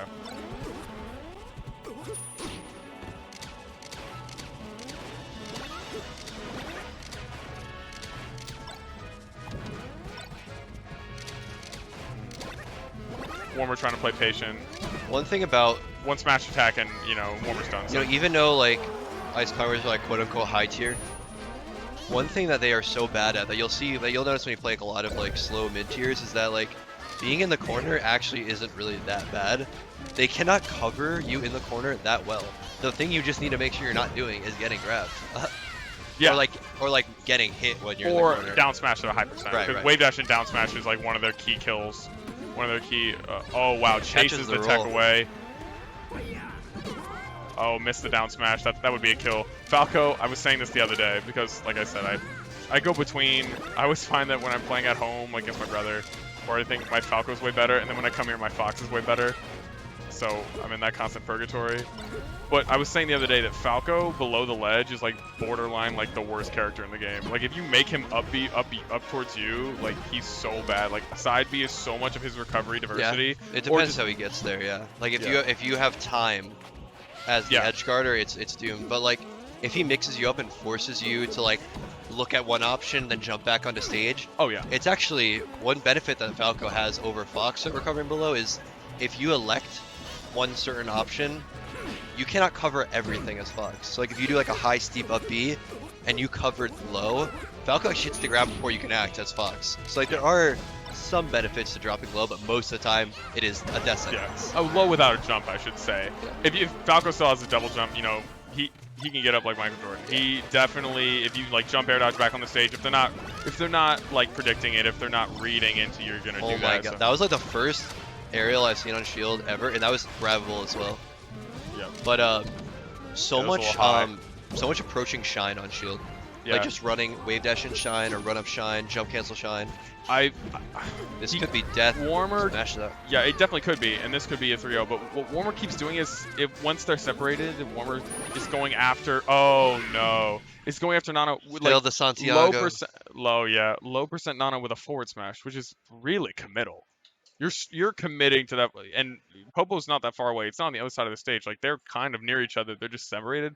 I wondered if Warmer would try to like get Nana going the other direction with like a shine, then maybe like a backer. Just try to keep them very separate as opposed to committing to such a strong move such as forward smash when they're like very close by. Yep. Like hitting Nana is what you want to do, but not at the expense of getting grabbed or getting down smashed by Sopo. So top platform has like sort of a double-edged sword here on this stage, but one of those edges is only accessible when Falco is at high percent. Because you know, one reason why Icy's kind of like this stage because the top platform is accessible with one full hop. So if you know Falco's at mid percent, it actually can spell doom for Falco pretty hard. The thing is, Falco can reach the top platform so easily and can attack anywhere on the stage from the top platform against Ice Climbers. And like even the side platform, it can cover so much of the stage. So you might see Warmer hang on the left side of the stage, which requires such a massive commitment for Ice Climbers to cover. Like see, like how does Ice Climbers actually pressure Falco in the corner? It's not possible. Oh, almost hits You have to go for Nana there. Yeah, I think Nana would have been the play. He went after Sopo. Okay, Nana's just faker or what? Like what the hell is Nana, that? well they always say like the high percent Nana gets, the better she is. All right. Shout out to Big Vegeta Blunts. What was that? Said shout out to Big Vegeta Blunts. Yeah. He's is he Mass? He's New England. He's the one who discovered that. Really? Yeah. Oh. I also saw him at a pizza shop in Alston when I was visiting a friend. I saw him and other Alston Melee guys. It was Shook. I saw him, Shook, and a few other Melee players. Yeah. Just chilling at this pizza shop. They didn't even go together. All three of us just happened to be in this little pizza shop called La Bafana in Alston, and we just ran in. And we're like, Spider-Man meme. Like, what the hell? Yeah. No, Okay, they make good content. Yeah, that's fire. Okay, this is actually like It's so. It's starting to be a effing runaway. clean. This is starting to be a runaway.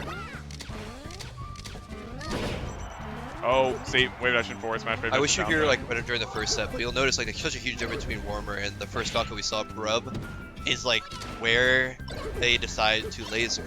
Like Brub is lasering like in the face of their opponents. Warmer is always selecting that option that beats that segmented kind of approach that Ice Climber is forced to do. So. And that's Ice Climber is one of the characters you have to position yourself so well against, because you're not just avoiding like certain hits, you're not just avoiding certain stage positions, you're avoiding like an entire like section of their game plan, which is the grab, which is the down smashes. Yeah, like one thing that's like curious about this could be it, and I'm super happy if Warmer wins this. That'd be such an impressive down showing. tilt. Such Classic. a huge turnaround and so well played by Warmer. That was fantastic. One thing is like without wobbling, I know like theoretically, especially against Spaceys, there are like the combo game is still so strong off of grab. I still think It's still strong. I still think but the neutral can be fleshed out a little bit differently, or at least more people can play their own styles, and they don't need to resort to like the way. If you've ever seen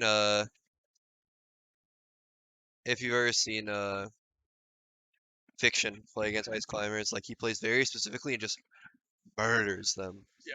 As Certain players, I Fox. think, have that surgical mindset. They're only going to do certain things, and the Yeah. players that typically just go in and go AWOL, like I Yeah. heard you say when I mean, got, Fiction like does the not mango give style, like, Fiction does not give a f about what it's gonna take to get that win. So yeah, definitely no. Or I was just now I'm thinking about when Hacks played Nintendo at Pound, whatever year it was. I think it was like 2016 or something. Yeah. It just absolutely destroyed it. Like, Yeah. it wasn't even. If you position yourself well enough and you're like well intentioned and like and Hacks obviously uses shine more than like any other move. It was obviously one of the best separators in the game of the Ice Climbers.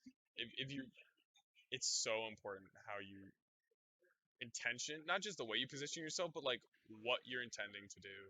And like we were talking about, like the lasering the face versus the way that you're always positioning yourself, like trying to separate them. It's a world of difference. What do we have next? and like really at high level, you never talk about like tech skill, especially in 2021. You never talk about the tech skill or like who's playing like technically sound. Like you just assume everyone is. Oh yeah. Against Ice Climbers, you'll see in like those big upsets where like you'll see like a Mango lose to an Ice Climbers. Like he like randomly inputs a roll when he meant to like wave dash or something, and it's like you get killed at 0, for like some weird tech error, and it's like you realize you just have to be, even though the character isn't as good, you have to be like still playing so spot on and technically. So it goes for the North Killer and it doesn't. Nothing He didn't roll the ledge, that's why. He wasn't all the way to the ledge. If you set up the way he did it, you'd have to smash the shield smash the out of the ledge. How did he get that tech? Oh, Wasn't he mid-air? God. That was crazy. I don't think I've ever seen that before. It didn't matter, but it was pretty cool. If Mars starts One thing I know is WeWa is not a also streamer, like if you want them on the correct side, you have WeWa's picture under Nitro and vice versa. Or if you have picture over Nitro's name and vice versa. No, Nitro is the one on the left. That's WeWa, aka Weekend Warrior, is where he got his name from. Used to be his tag. Okay, that's a dope tag. Yeah. I thought it was Wawa for a second. No. I thought he's from like the Philadelphia New Jersey area. Nitro's kind of just stunting right now. He's- The thing is, WeWa's also a stunter, but like it doesn't really work that well against Fox. Against Fox, you- Like I don't think I've ever seen WeWa hold down in my entire life. Against a Fox, especially if Fox is fast, he's gonna try to he's in your face, he's so fast.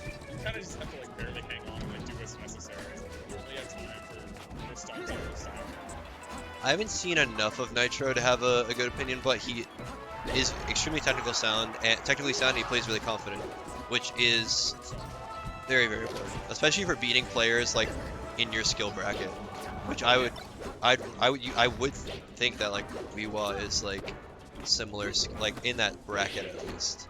That should have been a slide off. That's like criminal that he landed on the platform. That's okay. I actually thought that was There. He has so many options. He has a shorten option. I don't understand that, but it worked out. Worked out. I do that all the time. Really? That side B is so scrubby. I mean, what is Mars supposed to do if he doesn't see it coming?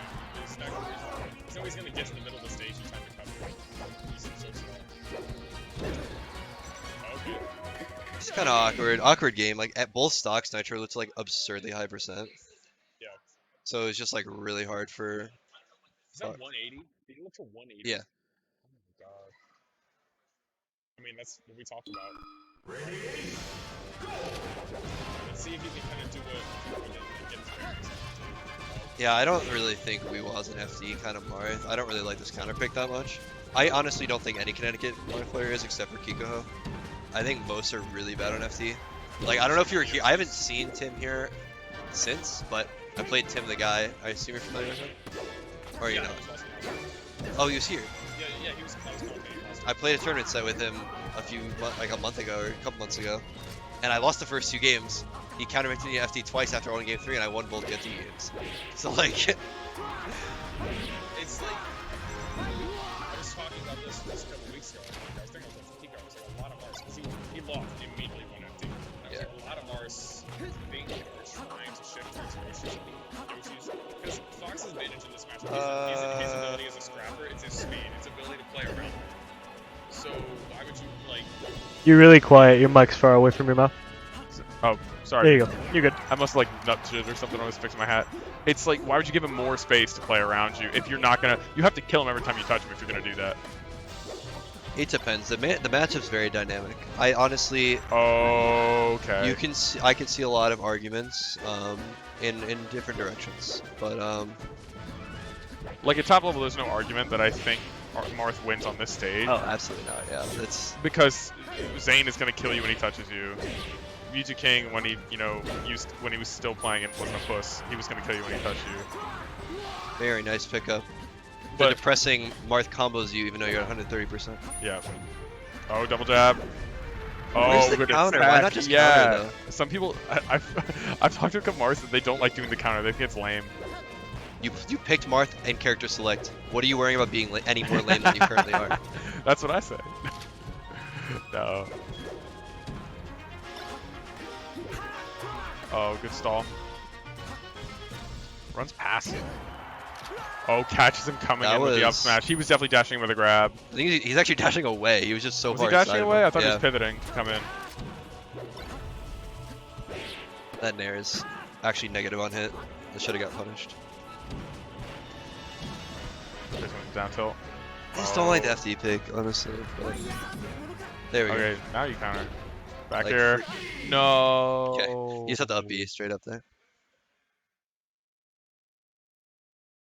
There's the Marth. You actually have the right there, and that scenario to be safe. You actually, if WeWa had like the wherewithal to see that Fox actually too low to actually get on stage, you actually just instant up B once you fast fall instant up B to just grab ledge and roll. But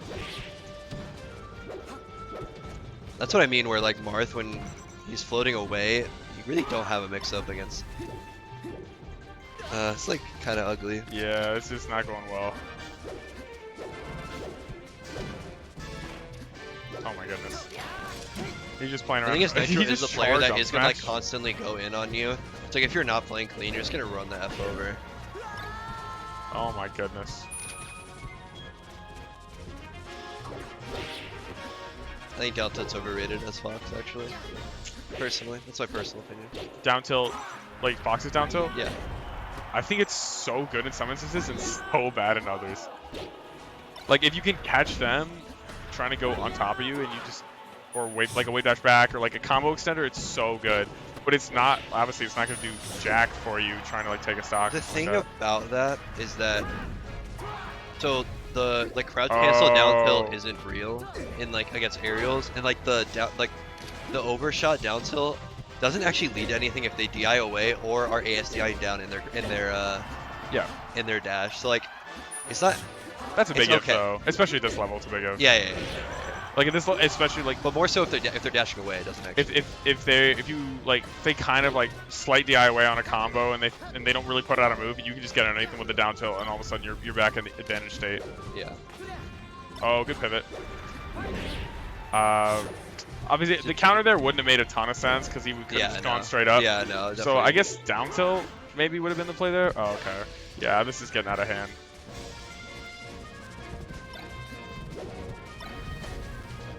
So how was these how approaches was are your just week? like not even. How was your week? Stressful actually. Work was stressful. How about you? It's alright. Start school next week. I was about to say in a couple of weeks, but it's literally 4 days away and now I'm sad. Where do you go to school? UConn, What year are you? junior. Cool. And that's gonna do it. Some great commentary there on the last couple stocks. Yeah.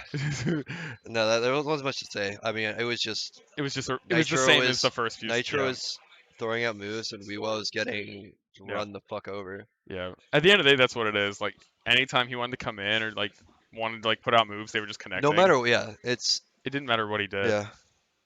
Sometimes you just like, not like in terms of like how good you are, just like it's not your day. Like the set like starts to like snowball, and then you're just like, oh, what do I do? What do I That's the do? thing against Fox, especially like most matchups as Fox. It's like if your opponent is not playing cleanly, you just blow them up.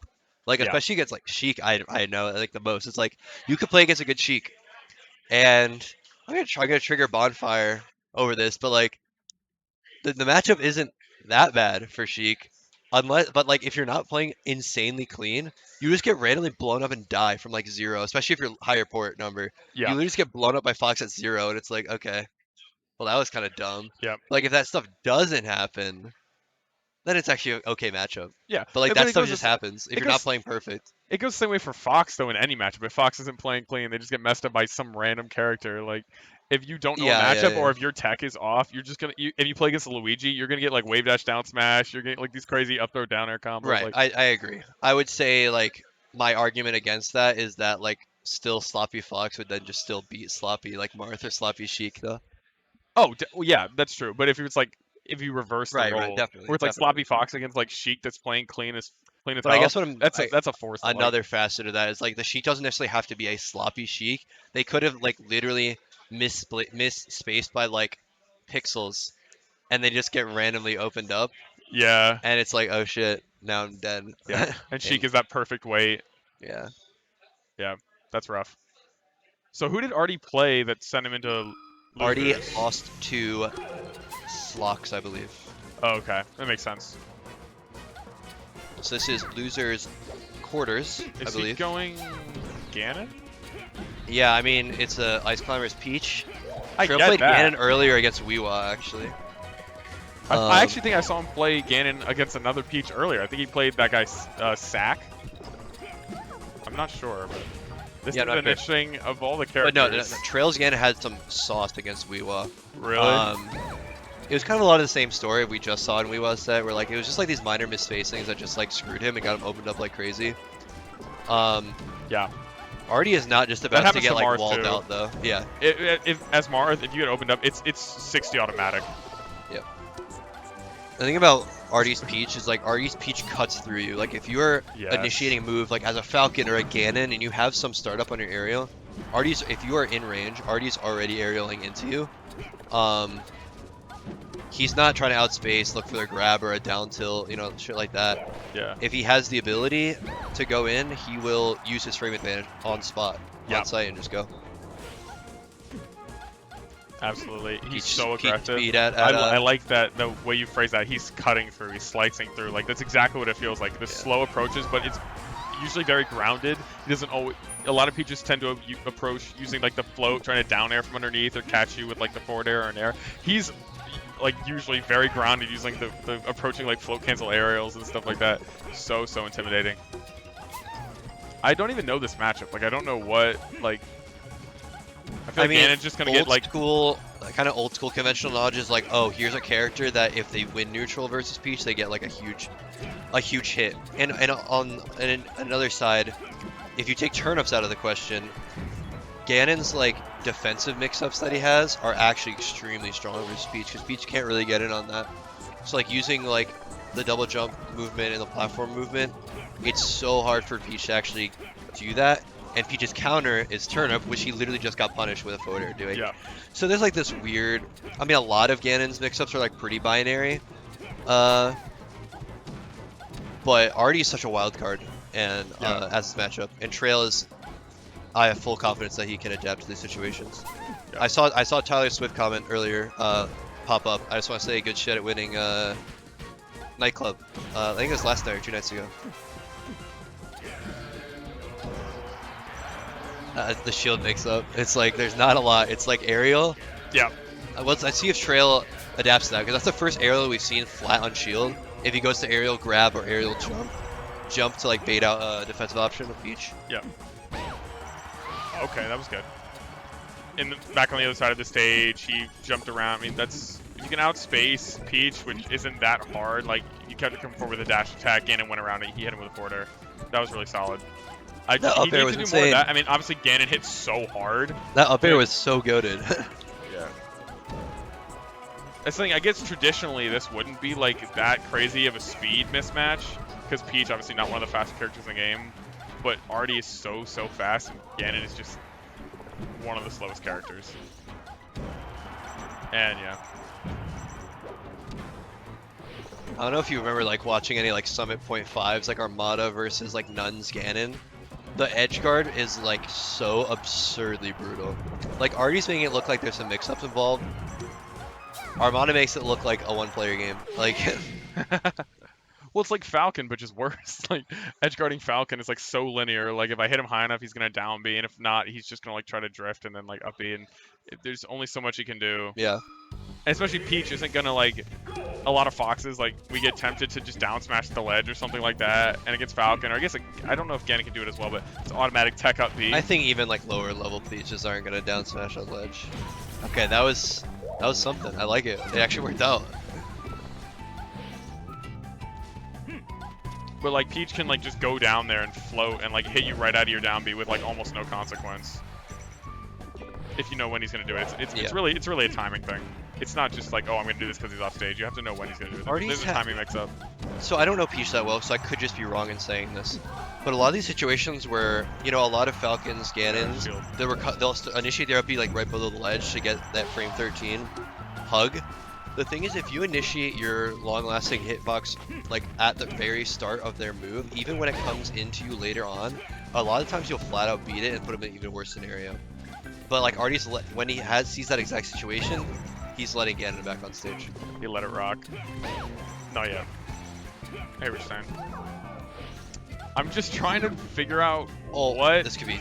it is insane. about this matchup that makes it so weird, because it just seems so. Oh my god, this open up was my so God. good. It's still going. This is yeah, straight he- up 90%. Down See smash. there, that's where down smash is so good for Peach. Oh, okay. That was there. a 0 to death. Was that from- actually? Yeah. Oh my goodness, that was so clean. Oh, it finds back air. What is Ganon's grab game like on Peach? What is he? It's Did he get literally off? down throw back air. It is, because he wasn't even doing that much. And there's no like even like mix-ups against There. Peach that like You can get like, more you can off of. It's like it's 2 hits. the only situation is like a grounded down air into like a nair at like low percent is the only mix-up I can think of. Oh. Wow, really I don't even know. Was he going for absolute godlike mind games by Arty Yeah, that was. to get him to just kill himself on repeat. Yeah, no, that was phenomenal. It's almost like it wasn't on purpose. I think he was going for Randall. He probably wanted some crazy thing like edge cancel on Randall and forward air. I don't know.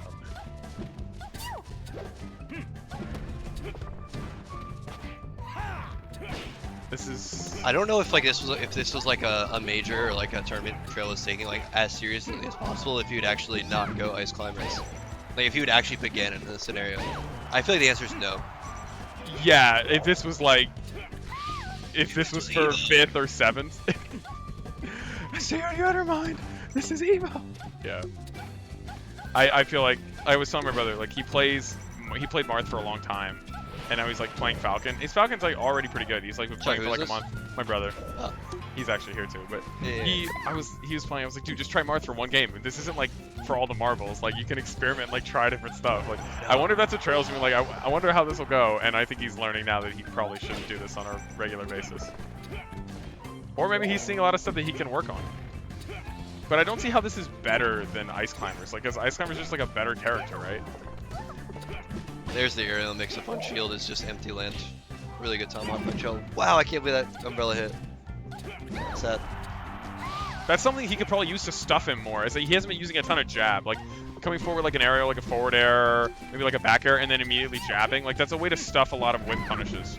The thing is like, yeah. The thing is Arty's actually been sniffing that out. That's why I wanted to see the empty land there is because Arty's been sniffing out the jab even in the few scenarios that it's been popping up.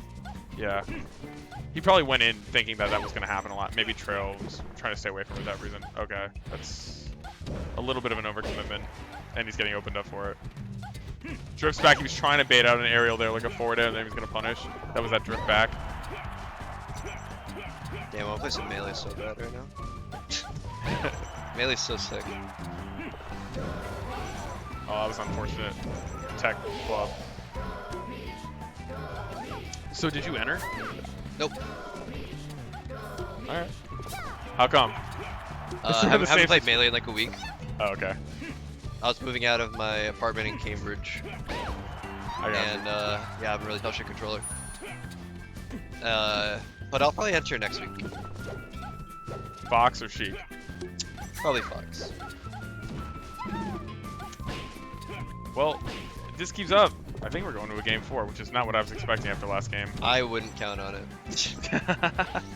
You never know. Okay. Oh, reverse nair. Too good. Yeah, calls out the down B and. All right, now he just needs one. Arty open is up. like a legitimate pioneer of like going like low with like waiting with the flow. At Yeah, the yeah. bottom. Like not like obviously going down there's like been around for a while, but like sitting there like against a Marth, against Sheik, against a Falcon, and just like he just sits on your head. Yeah. It's so intimidating. Yeah. But also, he does something that I haven't seen in a long time. It doesn't come up against Ganon that much because of the recovery pattern, but he'll just like hang on Nice, ledge by Trail. and then he'll like drop and like float back air, just in like this, just the most subtlest way. Yeah. I don't know. You don't see a ton of it. Okay, he He got also him with the threatened rock. ledge grab in that scenario. Yes, exactly. What's what's really cool there is we saw like that pretty much the biggest advantage that Falcon get is like on a small stage, Peach in the corner, he can play that defensive mix-up game with a super long range and super heavy hits so well. Yeah.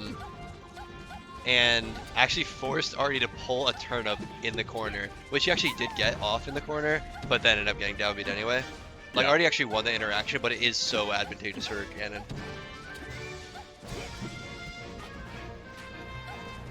I have no Arty idea with what the Ganon's grab. supposed to do on this stage.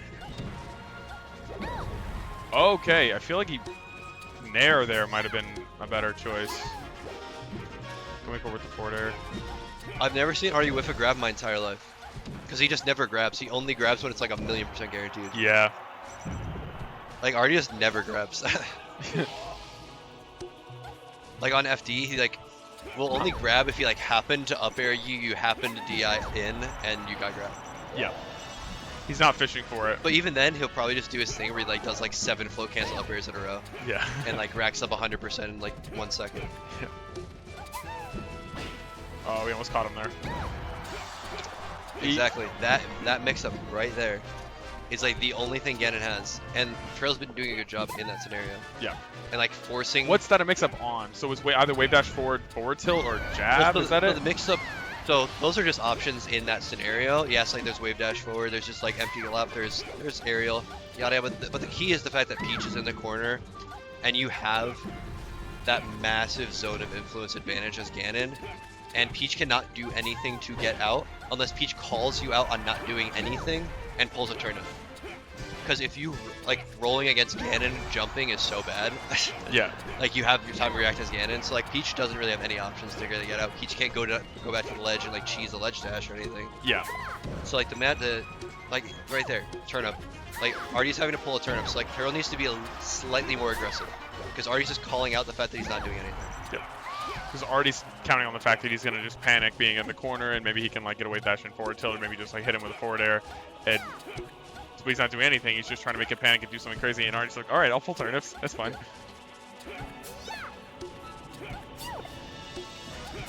Dude, Trail's doing insanely well in FD. Like that's so impressive. It is. You said it. It's He so. simplified the game so much. Like I didn't see that. I wanted to talk about this scenario from the beginning. I didn't see it that many times, but I've seen it on the stage like 6, 7 different times already. And he's navigated it really well. Yeah. Nice. He's not committing too hard to any. Oh wow, that was fast. Yeah, as Ganon, if you get like a certain level on the stage, you actually full. You could hold stick full left and get that. So it shows. It just makes you go so far. Off the top. All right, 2 stocks each. Oh, just catches him floating with the forward air. That Full hurt. stock lead for Trail. That hurt my soul. Oh, like yeah, exactly. He Oh tried my to do god. the third too. Yeah, he missed it. That's a really fast input. Trail is like 2 solid hits from winning this game. Oh, there's jump. one. Already trying to get him in the corner.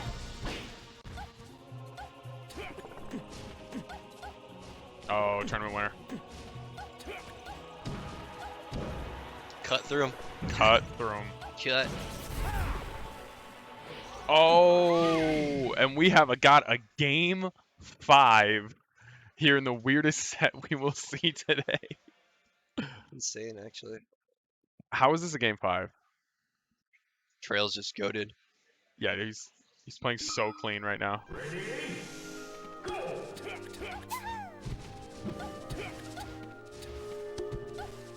What do you think Arty needs to do differently?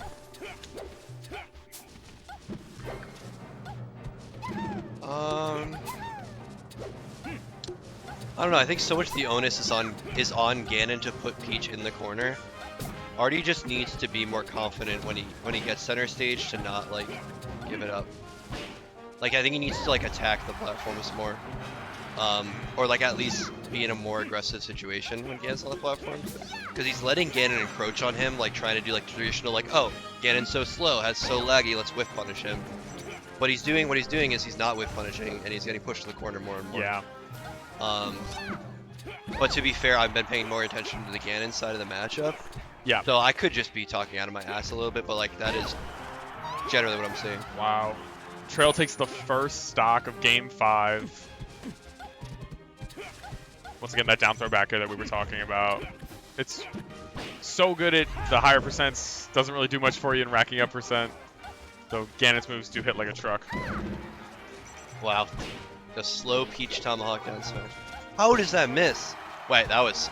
Oh, if that was Oh, an I up thought smash, he was gonna up smash there. I thought he was That'd gonna. been hot. That would have been hot. He's gonna get this. Okay, yeah. So Arty evens it up, but he's got 50%. Well, finds a back air. That was random. We haven't seen that situation too much. Just falls down on the platform.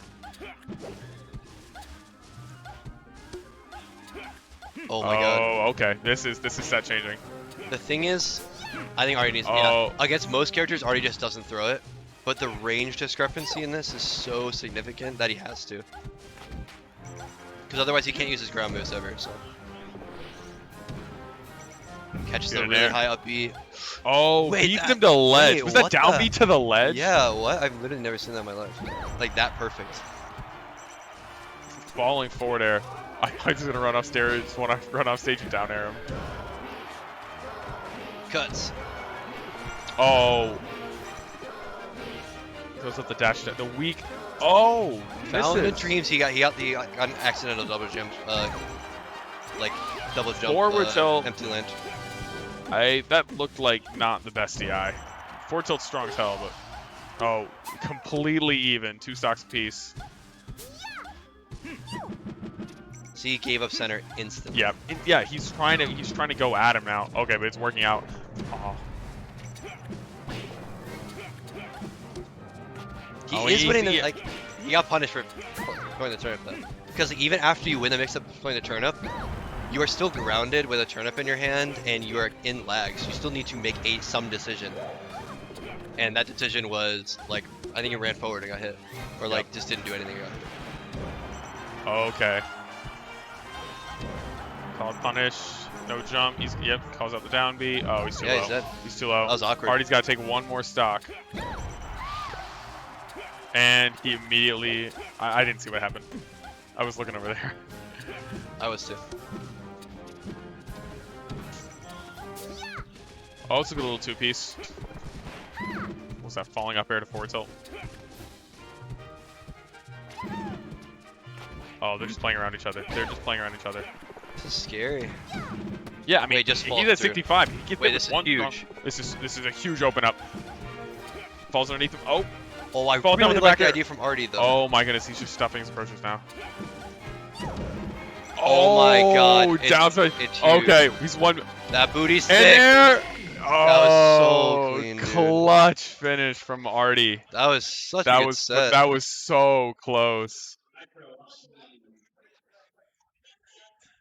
That was great stuff. Arty looks exhausted. Arty guaranteed top 4. When love does he to not do get it. top 4 though? What's up? It feels like he gets top 4 every time though. I mean, if he was up against Trail, he would have been up against Warmer if Trail lost. I mean, those are projected better players than Arty. So that would have been a 5th. But yeah, Arty is obviously insane. He really seems like he's been on the come up even more now. Because every time I've been like, ever since I've been commentating, Yeah. he always seems like he's in the mix for a really high finish. Yeah, he's always in the question, and I think what's really his propensity to continue to improve despite having a life beyond Melee and playing for so long and still like improving at this constant projection. Like Yeah. he is steadily improving since like the moment I've met him. I met Arty and Bonfire at a New Game Plus like when my first year of college, and they were both beating up on me a little bit. But I would always take like one game in a set, maybe. But like I feel like I've improved so much. Yet, okay. Okay. That was very Warmer-esque of like reading a jump that like I don't know if you watched that set actually, but like reading a jump in these awkward, like very niche scenarios. It's exactly what that was like. Holding down. How OP is that? It's very. I was talking about this last week. It's super underutilized. But both those players I mentioned just keep getting better at a pretty fast rate. So they haven't let up. Oh my gosh, Kikoho is just going in right now. Oh, That's I have a feeling this is not going to be a close set at No, all. I'm getting that same feeling. I don't know why. I have no idea why I feel that way. Kiko's going to abuse a lot. Good job. Oh, That's he's nice. yeah, because He's gonna Nitro's abuse just a coming lot off the of set things against that WeWa. WeWa was not abusing at all. But also, Kiko's just gonna control the stage more. He's gonna position himself even better. Oh, okay. That was Oh, sus. I think Zane has taken to doing like 2 side Bs now, just to make sure they're even lower. I don't know. Maybe I'm misremembering that. I don't think so.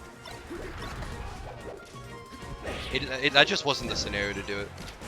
That's just a forward air and up air or back air. He's close enough where doing an aerial is fine. And further down, far down enough. Okay, well that was a great option.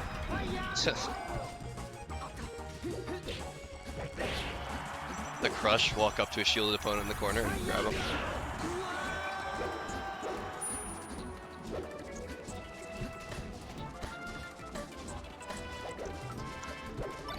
Kikoho, the winner of a couple weeks ago. Yep.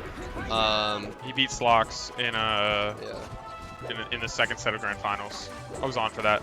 It was kind of like SloX ran out of steam. Kikoho won the set in winners, and then SloX beat him in the first set with all Falcon, and then Kikoho like composed himself, and then he beat him a couple times, and then SloX in the last game went puff. Yeah. That was super fun to watch. He was just going for rest the whole time. Yeah, but he's solidly in control right now. That reaction. That was insane. Oh, That was such a good option. What the What? fuck? That was such a good option. He was 1-0 Kikoho over Nitro. Just I think he's saying there's levels. What's up? I think right now he's saying there's levels.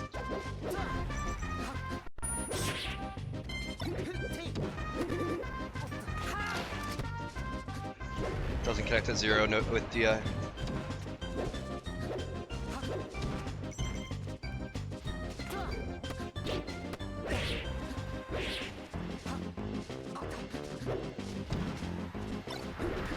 Tim, we were talking about the stage. Yeah.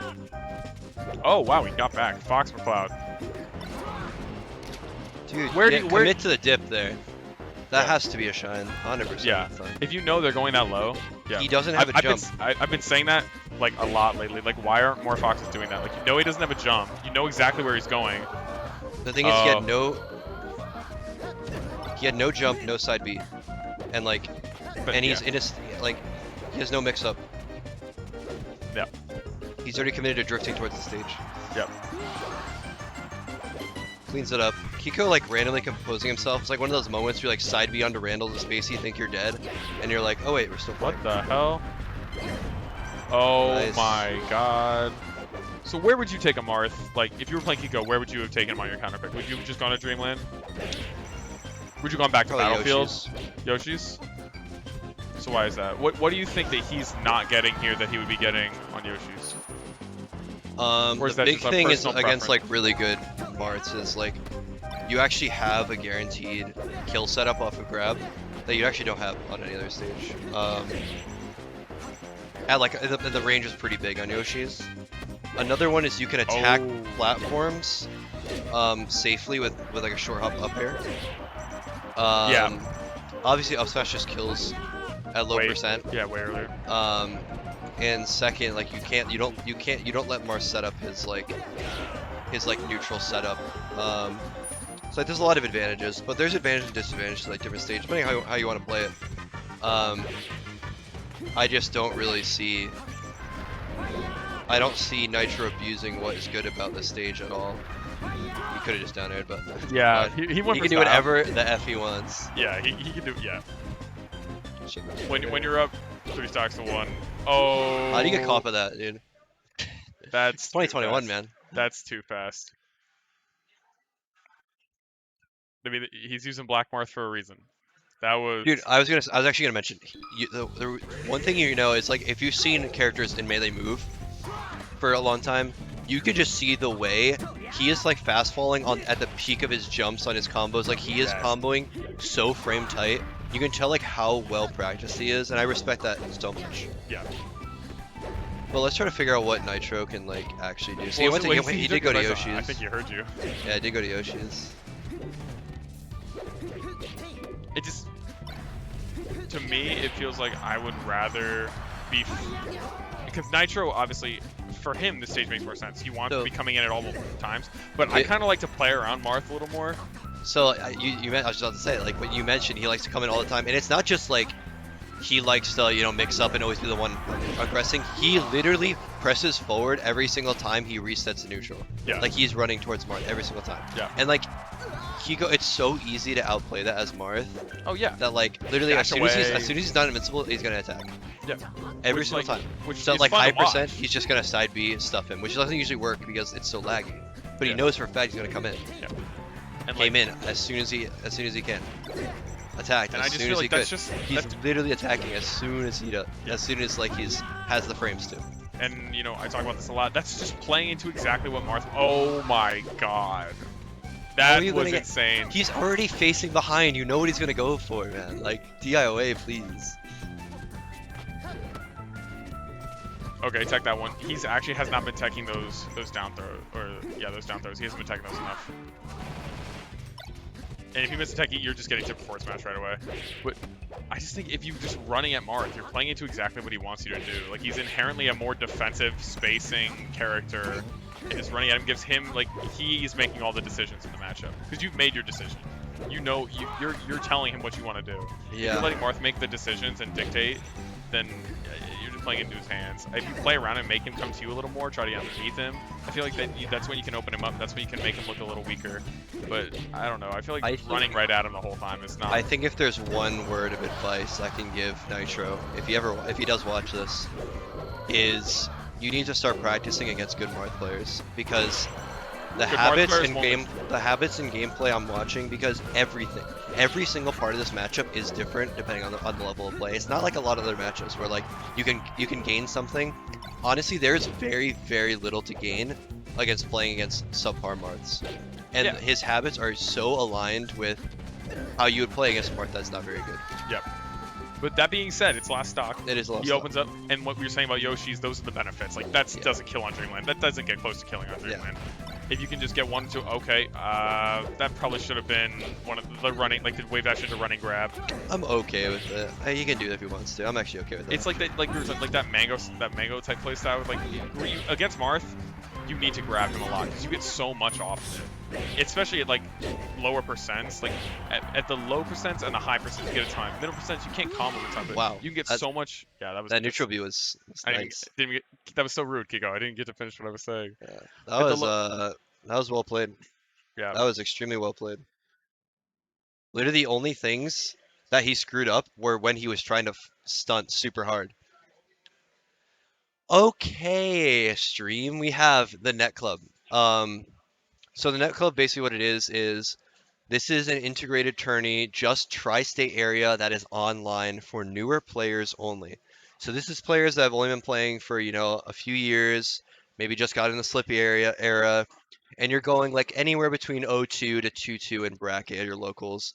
So these locals are, I'm not sure what that top left local is, so I apologize, but Fusion, HoG, Nightclub, you know, at these locals, if you're going, you know, 0-2 to 2-2, this online tournament, you'll play players around similar skill level to you in an online event. The winner of the tournament and a few random entrants of the tournament will actually get free entry to whoever their respective local is. So that's a great perk of signing up. But really the big advantage is just getting a lot of tournament experience, playing more tournament games within the same tournament, maybe working on tournament stamina, like how to go deeper in bracket. And I know for me, when I was just starting out, there weren't a lot of tournaments to begin with, but I would go to a tournament, I'd come home, and like I'd be like, damn, I learned so much from that tournament. I'd internalize it, apply it immediately. And like these tournaments that you can like test a bunch of things over the course of a bracket, and especially get integrated within the community of Tri-State, there's a lot of like cross-pollination and intermingling between these communities. We see New Yorkers come to CT events, CT players go to New York events, New Jersey people go to New York events. Like, there's a lot of that stuff. So if you can like build connections, build training partners, stuff like that. So, great opportunity. We're getting into it right into it. Okay. Or no, we're not. No, we're not. Yeah, this is definitely a Dude, these ledge dashes are so clean. The first two are like especially on 13 Galint. Yoshi's. Especially on Yoshi's, like it makes it even easier. Kind of a myth, honestly, but You don't. I feel like it's a little easier. it technically it looks better, but it's not technically easier. There might be something with the ECB that makes it a little bit easier, but I don't know if that's true. Actually, you know what? It might be the ECB thing. Because, like, technically, Fountain is, like, harder. Like, you can't get 14 Galint on Fountain as Fox. Apparently. I just feel like because it's lower, you're on stage with more, even for like 1 or 2 frames, and then that gallon. But it's not any lower than the ledge is. The ledge is at the bottom of the arc. Right? You're not ledge dashing from higher up to a lower place. You're just ledge dashing from the lower. You know what? You're giving me a scientific argument that I can't combat. I don't know what to. Fair enough, man. It feels easier. Now I'm just going off feeling. Okay. The thing is, what it does do is because of the slant, it makes it so worse ledge dashes go further and look better. That might be what you're referring to. So that could be that. Yeah. But like it does make your ledge dashes look better and go further because of that. This is an absolutely classic matchup. Yeah, this is winners finals. Fox versus Falco. Often likened to like anime fights, anime matchups. Falco recently been falling in the tier list a little bit. Not considered like 1B. I'm not a tier list kind of guy, so no comment. But, I mean, my personal tier list. Yeah. Where do you think? Obviously, we still think Fox is the best character. Where do you think Falco usually falls in like the more modern meta? Dude, if we call Fox and Marth like S tier, Falco's right below that. You think so? And like I don't care about the number, but he's like he's there. And I honestly and firmly believe that the top 7 characters, you cannot complain about any other character if you play one of the top 7. Yeah. Personally. And like the game is so well balanced. If you were better, you would win. That is how the game works. Yeah, no, that's what I always think. Like I think unless you were fucking literally a top 10 player in the world, if you were better, you would win. If you are playing one of the top 7 characters. Yeah, that's usually how I feel about it. So I don't really. I think it's more like a style choice, but the game just lets you play how you want to play, and just we always hear like personality depicted in play style and how someone plays indicates. But oh my god. Yeah, totally agree. Okay, now this is a match that SloX has so much experience against, playing against Lint like for days, and then like also there's like there was an area where like New York was like flow with Falcos. That era is kind of over, but. And SloX would always go to those Nebs tournaments, so he has just an absurd amount of experience against good Falcos. Yeah, not just playing the matchup, not just familiar with Falco tendencies, but like what to do, what not to do, how to position yourself to really abuse a lot of Falco's weaknesses, because Falco does have more weaknesses than obviously Marth, Fox, and I would say other characters too. SloX is also just so insane at these micro situations. Yeah. Like, a lot of players, you'll see like people who just have like really solid game plans going in. SloX will take a slide off into a death, into like a turnaround kill onto the opponent. Like he will wait you out that extra half a second to like absolutely murder you. He is like, he's just like so insane. What was that smash DI? What the hell? That was like 2 hits. That was phenomenal. But it's also those, like you say, the micro situations, but also the mix-ups too. Like instead of short hopping off the platform and that kind of timing, he full hops, comes down with the down air, full hop, messes up the Fox Ditto full hop off the side platform is so unbeatable. Like if you like full hop, like staying on the platform, like full hop draw on the platform. If you ever get stuck in the Ditto and you're like, shit, I'm getting pushed to the platforms. Instead of short hopping on the platform, full hop on the platform. Yeah. It's so OP. And you know, by that line of reasoning, it works against Falco almost as well. Basically in the same way. Except Falco Falco tries to control a little more space. Fox isn't necessarily, I mean obviously you want to control space in any matchup, but Falco's style more is predicated on controlling space and controlling your movements, like with laser, with moves like up tilt, with auto cancel back air. He's more trying to control you than he is trying to control the stage, as opposed to like you always want to be controlling stage positioning. Yeah, definitely. Yeah, it depends, and some are definitely like that. The hard thing about even is like even if you have a read on Falco in the corner, you usually have to read it with a double. You have to read his full hop with a double jump of your own. Yeah. So a lot of these weird like corner situations are typically Falco favored. Not because of that. That's just one of the aspects of it.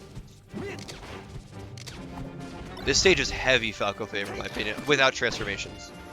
Not heavy Falco, like it's Falco's best stage in my opinion. I've honestly lately been of the mindset that, you know, you're saying like, you know, whoever plays better wins, like the better player usually wins unless you're playing like a low tier versus like a Marth player or something or Sheik. I personally think in this matchup, it's one of the matchups where stage is like the least important. Yeah, it's definitely got styles make fights kind of thing. Yeah. Like I could see in any character / player matchups, like the same characters preferring different stages, or like different characters preferring the same stage, yada yada. I agree. Like I feel like SloX, like we were talking about, he'll take a beat, he'll ponder for a second. I feel like he prefers a little more space, even though he's really good at the micro scrapping situations. I feel like he would prefer a little more space between him and Falco.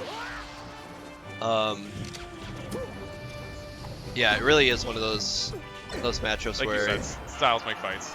Definitely. Yeah. Overall, who do you think really has the advantage in this matchup? Because I'd say it's pretty even. You think? Yeah, some people actually think Falco It's wins. too even for me to care about what it is. Yeah, fair enough. Especially on stages like FD, where it's like, well, what do you think? Do you think it's easier to get a grab, or that kind of open up, or a shine? I think FD is actually Falco favored, even though I'm an FD that's what I kind of. think. Or like slightly. I'm telling you, it's so even that I don't care. Like, but like, I would say it would be like slightly Falco favored. Like, I wouldn't counter pick it as Fox. Yeah. Okay. Warmer is definitely going in right now. Okay, the pressure. Oh, wow, that was. Oh, down air. Yep, that was gorgeous. That was such an insane game. That was decisive. It was close, but decisive. Like, I didn't feel like Warmer was running away with it the whole time, but they ended up. I just don't think I remember a single time where SloX was heating up at any point. That's more so it. I actually don't think I. Oh, okay. This is. I don't really agree with this at all. Played against SloX's Marth in Friendlies last week. I mean, obviously he probably wasn't taking it as seriously as he normally does, but it's I would say, at risk of hearing this, it's not on the same level as Falcon or as Fox. It's sometimes it plays very Axe-esque, where he uses like he like does not waste a lot of frames, but I wouldn't say he's like an experienced Marth player. Yeah. Like he's always, if he has like actionable frames, he's utilizing it. But I don't think he really understands the matchups as well. Yeah, I think he's just saying like I need a hard counter to sway the momentum back in my favor. I don't think he needed to. I don't know why he's doing this. Makes no sense. It's hard to get inside his head a little bit. He can do what he wants. He's really good. Yeah. But if he was actually trying to win, I think it's obviously not the call. Oh my goodness. Warmer is going in right now. This is, he might just run off. What's weird is like even when you clearly see like SloX's care for whatever he's playing waiver in his gameplay, you never see it on his face. Oh yeah. He like, I think he takes a lot of pride in like not being a readable human being. Oh my goodness. He's like a very, I don't want to say mysterious, but like he like, I don't think he wants to be figured out as a person. Maybe that's like a little too psychological. Yeah, maybe that's why. Maybe he's trying to play those little mind games. Like, I'll go Marth on FD, and then I'll go back to Fox on the same stage you beat me. Why not? Yeah, like what? Why would he? I think he probably takes a lot of pride in playing the mind games. The mental warfare that we always talk about at like high level melee, and we're definitely seeing high level melee right now. Interesting choice. I always find myself saying interesting choice when I mean I don't think you should have done that. Like up throw Nair back on stage, I feel like there was definitely a better. The thing is, the slight DI from Warmer made it so a full hop with no run up would have been hard to actually like send him off stage. He tried to send Warmer off stage, but he just crossed him up because he had to input a dash. Yeah. It was just good DI by Warmer. I could have been shot at a shield easily. Chilling.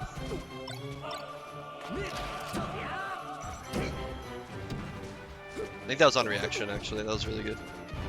The timing made it very clear that was on reaction. Okay. Tech chase. Yeah. Tech chase off shine is so key in this matchup. Yeah, because you actually can never against any competent fight. You can actually never, even if they miss the tech, you can never actually get a follow up because if you just hold up, ASDI up, the jab reset doesn't work. Oh no. Oh, I thought he was gonna trade. Like, just fall down with the down air, try to trade stocks. That might have been. I don't know if it would have actually killed though. He's at such a low percent. If he actually, if they didn't, if they decided to do like a slow fall. Yo, this is hype. This is actually a really good fighting game. Hit fight. Oh. He's This is really showing who the better player is, I think.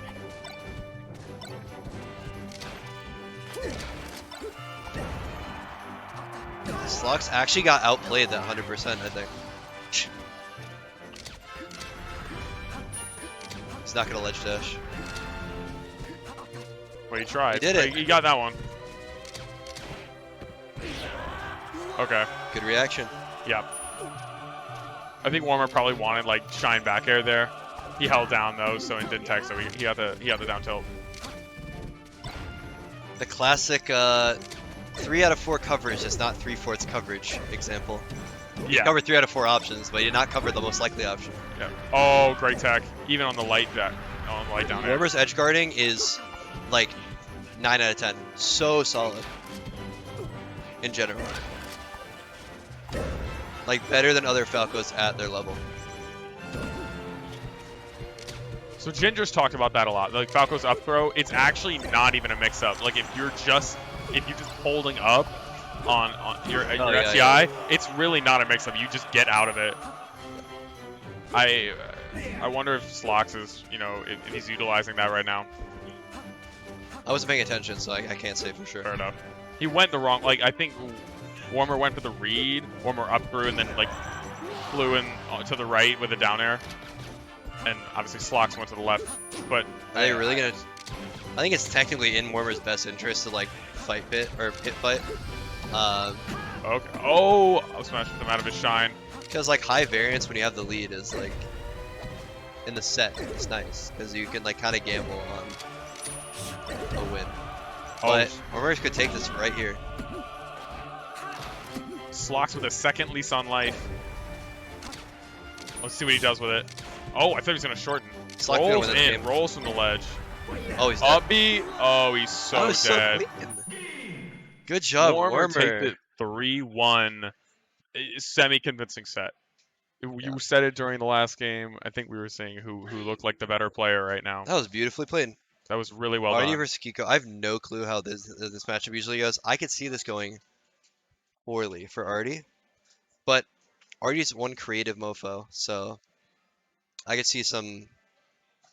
They've played a few times in the last few weeks, and it just seems like it always goes like last hit, last stock. Like game 5? Yeah. Oh. Arty Law. They were. I think it was 3 weeks ago. They played maybe 2. I think it was 2. I think I was here. Yeah.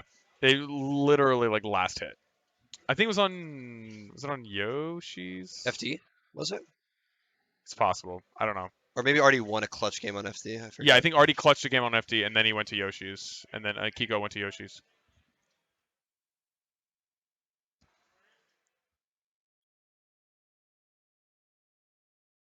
Who do you think's coming out on top in this set? I'll put you on the spot right now. So you're gonna have to cover me. All right, I'll put both on. You're not gonna want to put this. Oh. All right, game 1 we got Kiko versus Arty. Struck to Fountain. I think they did this last time. Not too unusual. Let's see how Arty elects to space around the sword. Falls down with the net. Oh, no tech, and Kiko takes the first stock.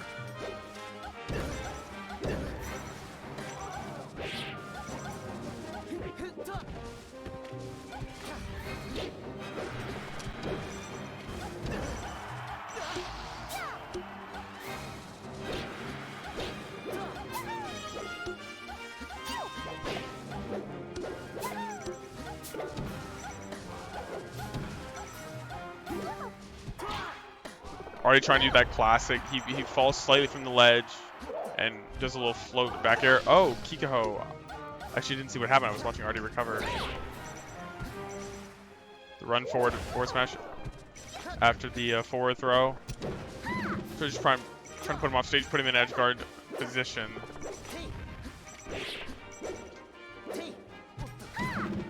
Arty floats right in with the nair. He's in the bathroom. You can definitely hop on for a little bit if you want. Yeah, no, he just ran to the bathroom. No, it's all good. How you doing, man? I just watched your set against Arty earlier. That was insane. Yeah, Arty's pretty good. It's that Peach shirt. To put him on. Yeah, no, that's a good shirt for sure. She can say it herself. So how does this match usually go between these two? So they played. I was talking to Miyagi about it before he went to the bathroom. They played 2 weeks ago. It was last stock, last hit. Oh, sorry, man. I took your spot. I'll get out of here in a bit. I tried to keep him from getting on. Yeah, I said no. I'm taking over. I'm sitting down right now. Yeah, I run You guys that. had me saying I'm old. This guy smelled my soda. Oh, it's alright.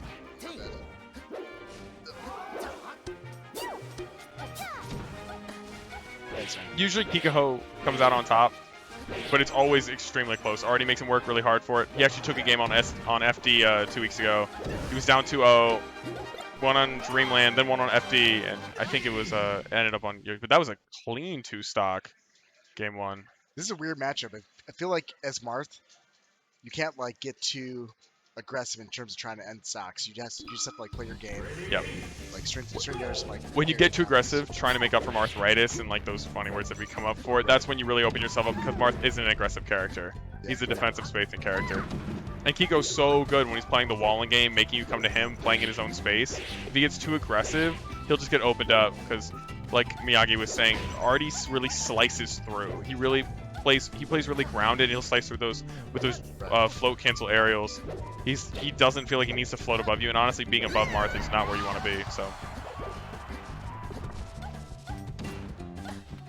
what's something that you got from your set with Arty that you think is going to translate to this set? I mean, Arty likes to catch you in your shield.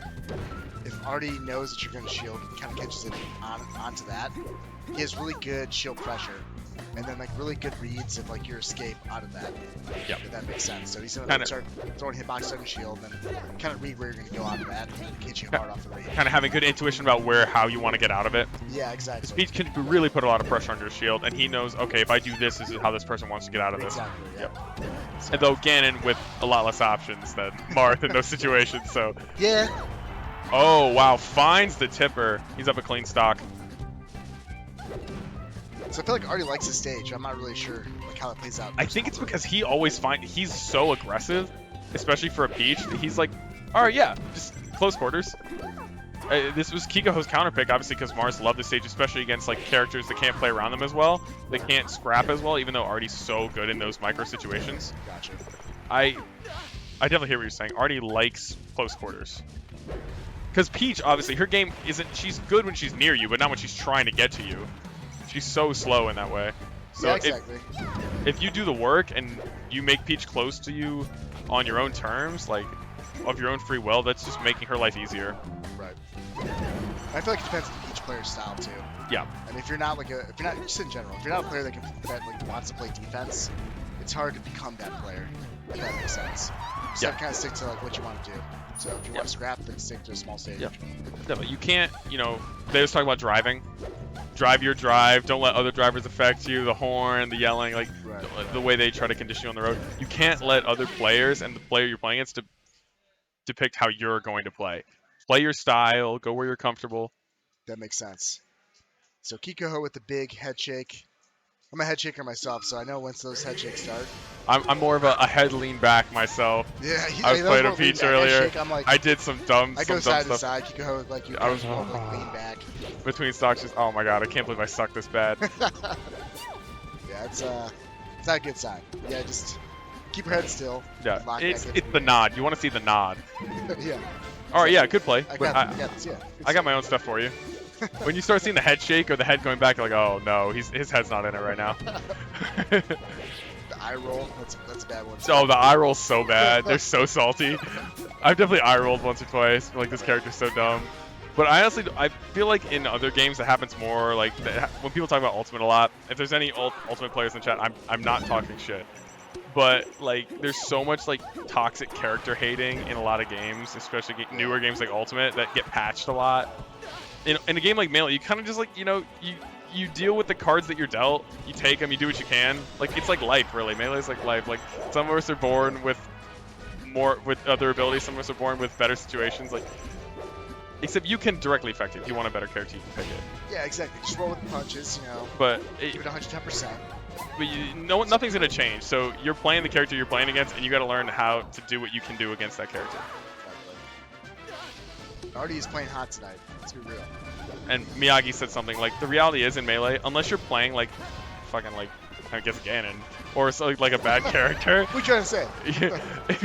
if you're playing like a top 7, top 8 character, if you were better, you would win. Like, the better player would win. Yeah. Or if you played better. Like, you might have had a bad day. Maybe you are the better player. But complaining about a matchup or complaining about a character, I don't really see the merits behind it.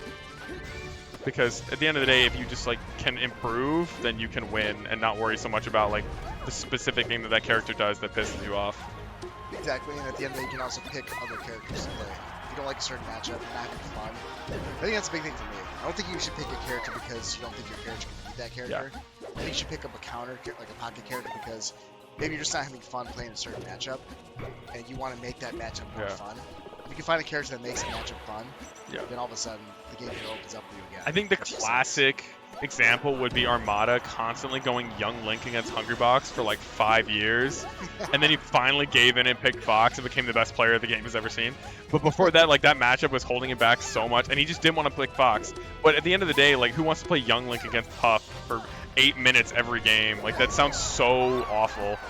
Exactly. As Fox, you have all the options in the world. All the options. Defense, you can play options offense. Select. You know what I mean? That's what it really is at the end of the day. That's So, what people want to play.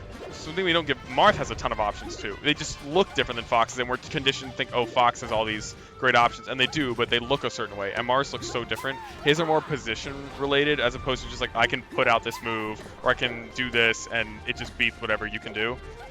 Marth, if he positions himself in center stage or below you, there's hardly anything you can do. He's the best sharker in the game. So good at juggling. Even against characters like Peach that seem like they can get out of it a little easier. Floaty characters. But as we're talking, we haven't been talking about this specific matchup a lot. Arty is on the verge of 3-0ing Kikoho. Yeah, so Arty's like been holding strong leads and pretty much reading Kikoho's approaches. That's pretty much just coming down to. Kikoho's trying to close out stocks. He's starting to scrap. Pete wants Mark to stay close. Oh, I think that's it. He wants to go hit for hit trade. Oh, now it's definitely it. That was 3-0 and a handshake. Oh my god. It's already over. It's Arty's going. Oh, he looked so, I mean, you probably saw this. He looked exhausted after his set against you. He like, he was breathing so hard. Good. That looked. I hope it hurt him. He's gonna beat me. I hope it, like hope Ganon, like, out of him. Took you off his life at least. Oh my gosh. All right, now we got losers finals. So how's this matchup go? Pretty SloX favorite. I'm sure he's gonna go Falcon. I can't imagine he's gonna go Fox. It's just inherently like this. Arty was playing Spees last week. Spees went Falcon the first 2 games, and he lost like. I mean, Arty's the better player, I would assume. Most people would agree on that. And Speed's like, it was solid wins for Arty, and then he went Fox game 3, and just, Arty just, we went to work. Because there's no way a Peach is better against Falcon than they are against Fox. Everyone's first matchup they learn is Fox. Gotcha.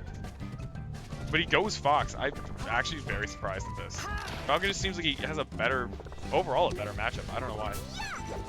I mean, if SloX was playing like a top 100 Peach player, do you think he would go Falcon, or would he actually stick to Fox in like a tournament setting?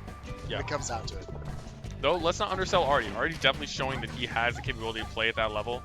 Yeah, of course.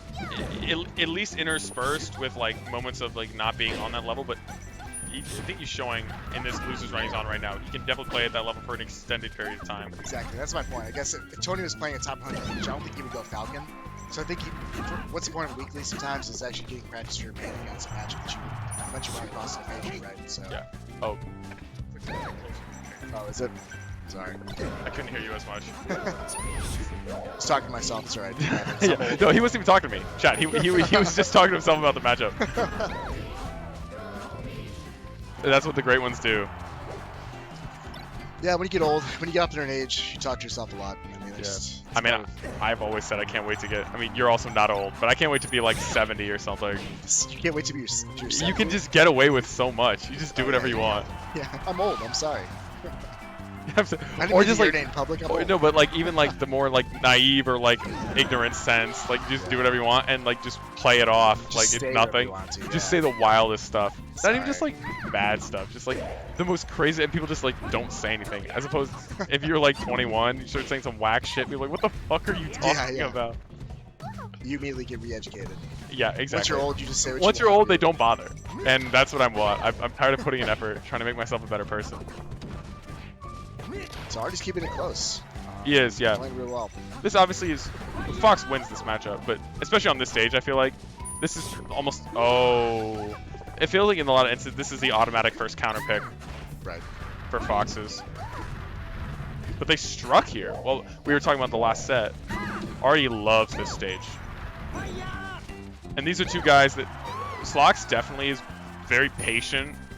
He's kind of like a hot, cold, patient type of aggressive, where he'll take a beat, he'll take a minute, like ponder what he's gonna do, but he also is holding forward a lot of the time. Yeah. But a lot of top Foxes do that because you're. Oh wow, 2 unfortunate low percent deaths for SloX here. I mean, it has to be hard. As Falco or Fox, it has to be hard to play defense for an entire game. Oh my god. Oh my god. Arty absolutely goes in that game. He is on a tear right now. Yeah, so Peach pretty good. I mean, once Peach is up, Peach and is Fox okay. has to come to her. That's when the game changes. I mean, Peach Peach can play defense with the best of them. Yeah. She needs that lead first. And this is the matchup where Peach definitely can float above and threaten with that down air, with those neutral airs, and you don't want to get under her too much, especially on a platform. Marth can really attack the underside of Peach without really committing himself too much. He's got that big metal thing that he holds. He really gives him a lot of benefit of the doubt in those situations. Oh, I think he missed a wave dash there. So let me ask you your opinion on this. So in a circumstance like this, you're Arty, you're down big against SloX on Pokemon Stadium. Do you really want to exert the effort to come back? Like, let's say he goes down another full stock. He's down 4-2. So this isn't even. I feel like this isn't even a personality thing. It's more just analyzing like how you allocate your mental energy. I think I would give it like 2 more stocks because this isn't just a friendly or this isn't just early bracket. Like you're trying to win. Like this is very serious. You're playing against 2 of the best players in the state. SloX and then Warmer after this. I would give it a couple stocks, and if it's not going your way, consider just going to next game. Because if you spend too much mental energy on this, you'll feel yourself burnt out, which is definitely a problem. Like bracket burnout is such a big problem. But Arty, I feel like he's broken through that threshold that was holding him back a little bit. He was getting consistently like 4th or 5th for a while, and now he's broken through. He's top 3, and he's holding his own against a great player, and he just did extremely well against another great player in Kikoho. I feel like he's got a lot of energy to spare right now. I can feel it in this comeback right now. In this punish game right now. Yeah, he's definitely playing like he's playing with house money right now. He's like, you know what? Yeah, exactly. I've got a counter hit some pick. goals. Let's go ahead and just see where it goes now. Just playing loose. Exactly. I feel like. I mean, honestly, at the risk of referencing metagame too much, the limiter in your own mind of like, I need to do this, I am this, I can be this. Once you break through those things and you're just playing and you're just like, not like one with the game, that sounds crazy, but you're so in tune with how you're playing and how the opponent is playing, like it's so freeing. And in Melee, one of the like most free-flowing fighting games there has been, I feel like that really makes you play even better than you even thought you were capable of playing. It's almost like music, because great guitar players have talked about, and also I'm not calling John Mayer, an all-time great guitar player, but he's talked about like there are some nights where you play below your ability, some nights where you play at your ability, like the level you practice to and that you think you play, and some nights you play above your ability. When it's ethereal, it's otherworldly, it's almost an out-of-body experience, and I think Arty may be experiencing that right now, where he's experienced like a new level that he can play at. Exactly. Oh, You stop just kind of like falling into patterns, and you just kind of just like go with the ebbs and flows of the game. Oh my Oh. goodness, that was almost the clutchest gimp. Okay, Arty's up. SloX ties it up. 1-1. I'm assuming we're gonna go to FD here. Arty's not the most chain grabbing Peach. But he oh wow, doesn't even go to FD.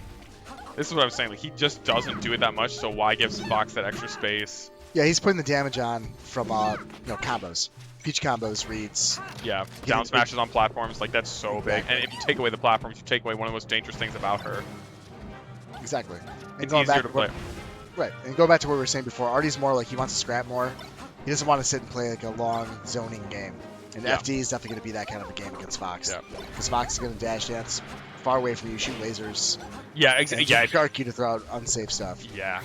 The lasers are probably the thing he just doesn't want to deal with because that's at least 15 to 20% of free damage every stock if you're on FD. Because Fox Exactly. can just run to the other side of the stage and you have to fight your way to him. It's easier than Falco because Falco can lock you down with lasers. Right, But right. Fox is putting on so much free damage, and by the time you get to him, you're already at the perfect combo percent. Wow, that was phenomenal. Yeah, That Arty narrative. dropped kind of an edge guard on the left side, but then came back to the right side and closed it out. Wow, that was so fast from SloX and ties it up 3 stocks apiece. What do you think SloX did differently last game that turned it around? Because that was a decided game 1 in Arty's favor. I think he had more room to just kind of like play a slower paced game. And right now he's just kind of stuck playing the scrap game with Peach, and he doesn't look very comfortable doing so. For one reason or another. I'm not sure like how good SloX is versus Peach normally, but he doesn't look very comfortable going blow for blow with Peach and like Yeah. playing that kind of game right now. So, Some Foxes, and Miyagi and I were talking about this, some Foxes are, not this aspect specifically, but some Foxes are much more comfortable against fast fallers. right. Fox, Falco, like other Foxes, Falco, Falcon. And some are much more comfortable in the floaty matchups. Peach, Puff, I guess Marth to an extent. He's like not crazy floaty. Those kinds of characters. I guess Ice Climbers throw them in there. And I think Flox, judging like on like people he's practiced with throughout his melee career, like he plays against Lin all the time. All these other like New York like fast faller type players are like Warmer, another great Kanega player who's waiting in Grands right now. It seemed like he's much more comfortable against the fast fallers, where he can kind of slow the game down. But against a floaty where the game's being slowed down on him, and you kind of have to pick your spots in a different way, and you're not getting like a ton of damage off one open up, it seems like he's not as comfortable in that matchup. Yeah, exactly. I might be off base there, but Well, I mean, it kind of wears on your patience, right? If you like a fast-paced game, like 3-4 minute games where there's just a lot of like death combos back and forth, and then you have to go to more of like a drag-it-out brawl kind of a matchup. I mean, some people just get frustrated. when we were talking about the mental energy, it's so key, and eventually your tank runs out. Okay, how's he gonna? Oh, he clips to the ledge. That was so fast. Oh, finds it back here, and this is a stock of champions situation, as we like to say. Last stock, 0%. Oh, finds, like we said, the down smash on that platform. Yep. That's a quick 53 after the up air. He's got to zone him out a little more here. He's kind of going in. He's getting whiff punished.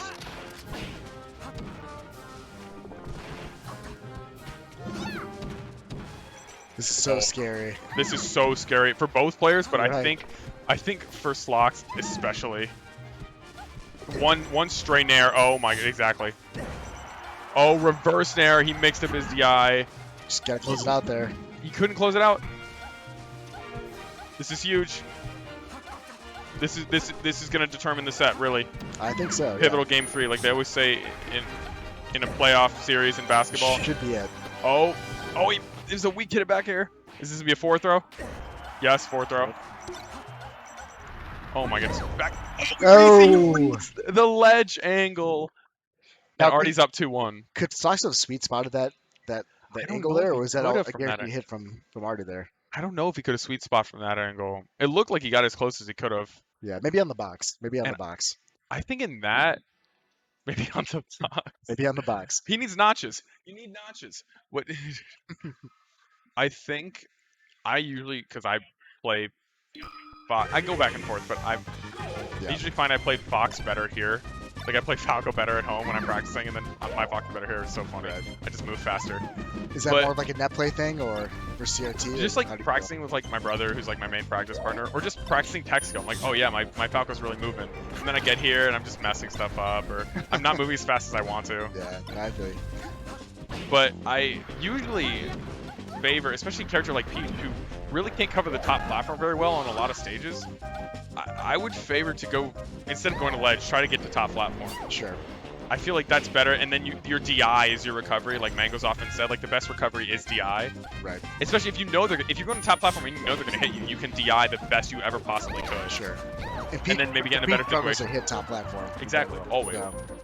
I think there's some stages that you literally can't get there with a one jump. I think she can't on Dreamland, Battlefield, and possibly Fountain. She can't get to top platform with a single jump. Right. Something I've noticed about Arty now versus like when I played him before COVID, even during COVID, like on net play a little bit here and there, is that he's really comfortable going off ledge, like not just like gradual off ledge, but like deep, going for deep Yeah. edge guards. Yeah, against no, multiple characters like we were Ganon, Fox.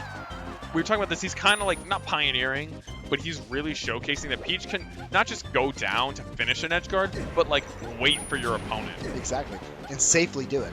Yeah. So there's not like a whole ton of risk for her to do so. Oh, we touched. Yeah, see, he couldn't get there. He double jumped. He still couldn't fully cover it. That might have been more. Oh, this is honestly one of the worst spots to get a stitch. Well, he had a couple hits- opportunities to read a couple rolls. Yeah, he did. Kind of missed it. Okay, SloX is kind of pulling away here, which is, it's so interesting. This is typically a Peach counter pick, but SloX is kind of counterpicking the player now more than the character. He's like, okay, Arty wants to come in. I'm gonna play around him more. I'm gonna try to whiff punish him more, bait out some more moves instead of like letting him scrap with me Exactly. where he wants to play. So game one was where? Battlefield? Yoshi's. Yoshi. It struck to Yoshi's, which Game makes sense. two I with would Stadium. game two was Stadium and then Fountain and now Dreamland. They all make sense logically when you consider the characters, well, the players and how they like to play the matchup. I think this might be their first time playing post-COVID. I think so. Which I mean, yeah, post-lockdown. Oh, and the trade is even better for him. I'd like to ask him if that was on purpose. I'm sure in some measured way it was. I mean, he's doing it a lot. I have a feeling it is. Because that's all timing, right? I mean, once Fox starts the up B, you know how much time. Time for the trade, right? It's not like a orange light or something, yellow light. When you don't know when it's gonna turn red, you know how much time you've got to punish Fox when he's in the startup of Firefox. Oh, catches him with a read with the up air. Okay, not an even percent, but a strong hit from Peach will really lead to a lot right now. Oh my goodness, that was so clever. And a really fast escape from the ledge too. I don't even know what he did there. He like got up and just moved. So one thing we were Could be it right here. it definitely could be. Go to the top. This could be He read it. Oh, he read it, but he it. couldn't. Oh. No. Game 5.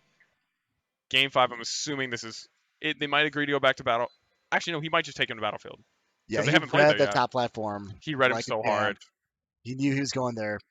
10 seconds before it happened, and Yeah. sometimes me like be like that though. Arty takes him back.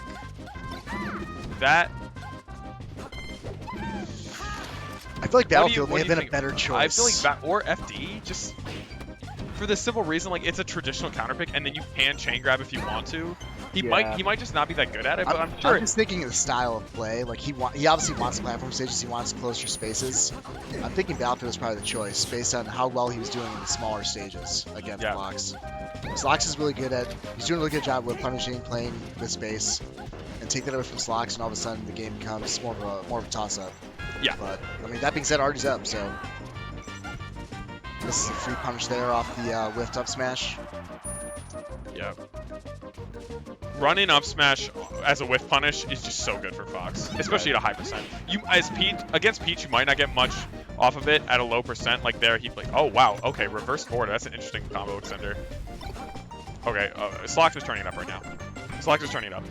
He's saying, I'm not going out in third. I want a rematch with Warmer. I mean, as soon as he selected the sim tag, you know it was on. He got off the trail tag, put sim on, and then Oh, just up smash. He catches him jumping out of shield, it looked like. Just a raw up smash. right. That almost seems demoralizing. Like, damn, he knew I was jumping at that exact second. This is the hardest part as a Peach player. You're Yeah. down on Fox. He's like just within kill range, so you can't force stuff, or else you're gonna take a lot of damage, like Arty's doing right now. Oh my goodness, it's, he's up a full stock. He's up a full stock right now. Oh, finds a back air, that's good. See if he can get this down. If he can kill him soon, without taking too much more percent, then you can open up. It's not too crazy a deficit, but if he goes down 3 stocks to 1, that's so tough, especially on Dreamland. All right, he's gotta close it out here. Have to finish this off here. Okay, did he touch? He didn't. Okay. Grab ledge, I think. Grab so. ledge. Oh, grab ledge. Oh my goodness, Arty, grab ledge. It's the oldest rule in the game. We got this. Finish this. Okay, off. okay, now grab ledge. Okay, yeah, he's done. Okay.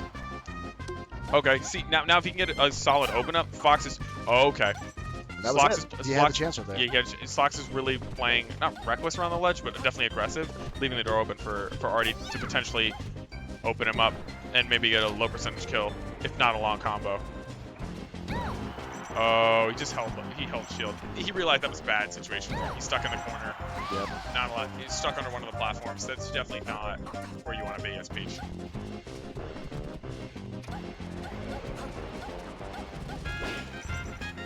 As much Peach can play around the platforms, and if she's good when she's on them, she can't look to escape to them as like Sheik can shield drop off the platforms or get onto them really quick as like a mode of escape and like change stage positioning. Peach, that's not what she's looking for. Okay, he held down, so he down tilted him. Yeah, Peach is really counting on like the Fox's patience at this point. Okay, just finds the down smash.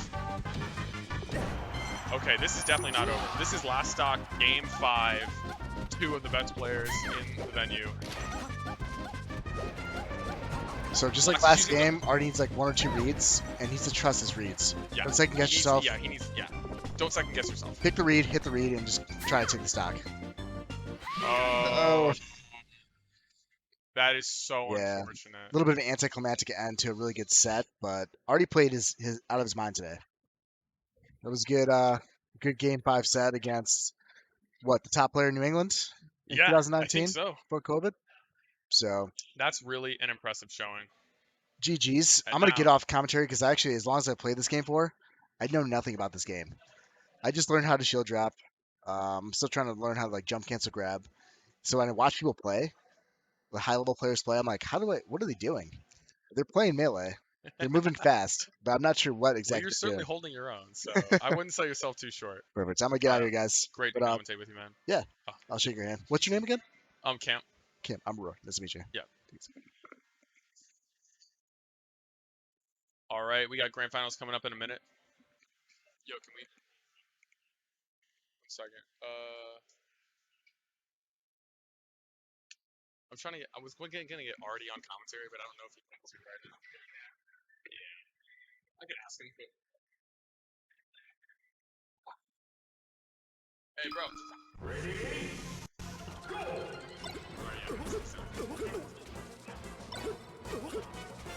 So we got a button right now. Arty's gonna be helping like a minute, I think.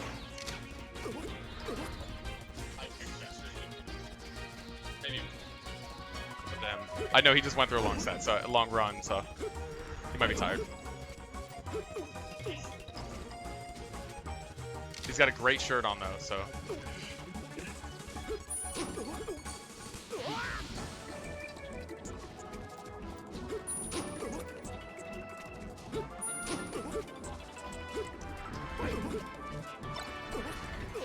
This we get a rematch of winners finals. Probably the 2 best players in the venue, 2 of the best players in Connecticut.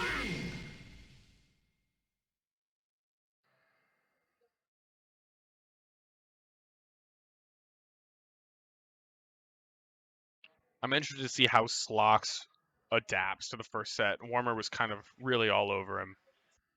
It was a solid 3-1.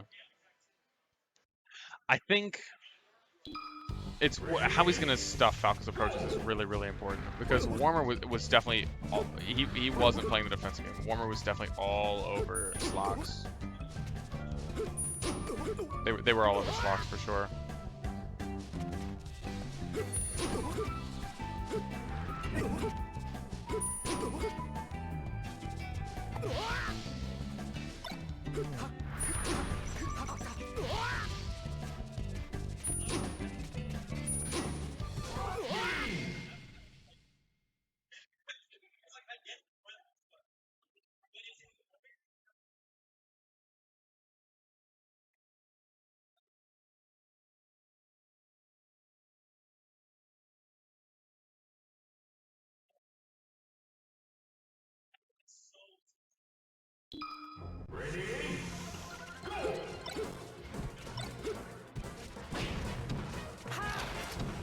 Okay, we're in game 1.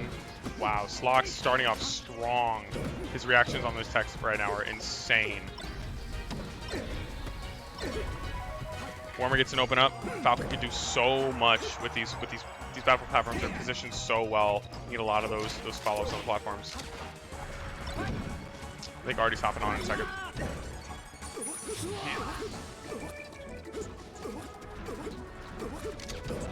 There you go.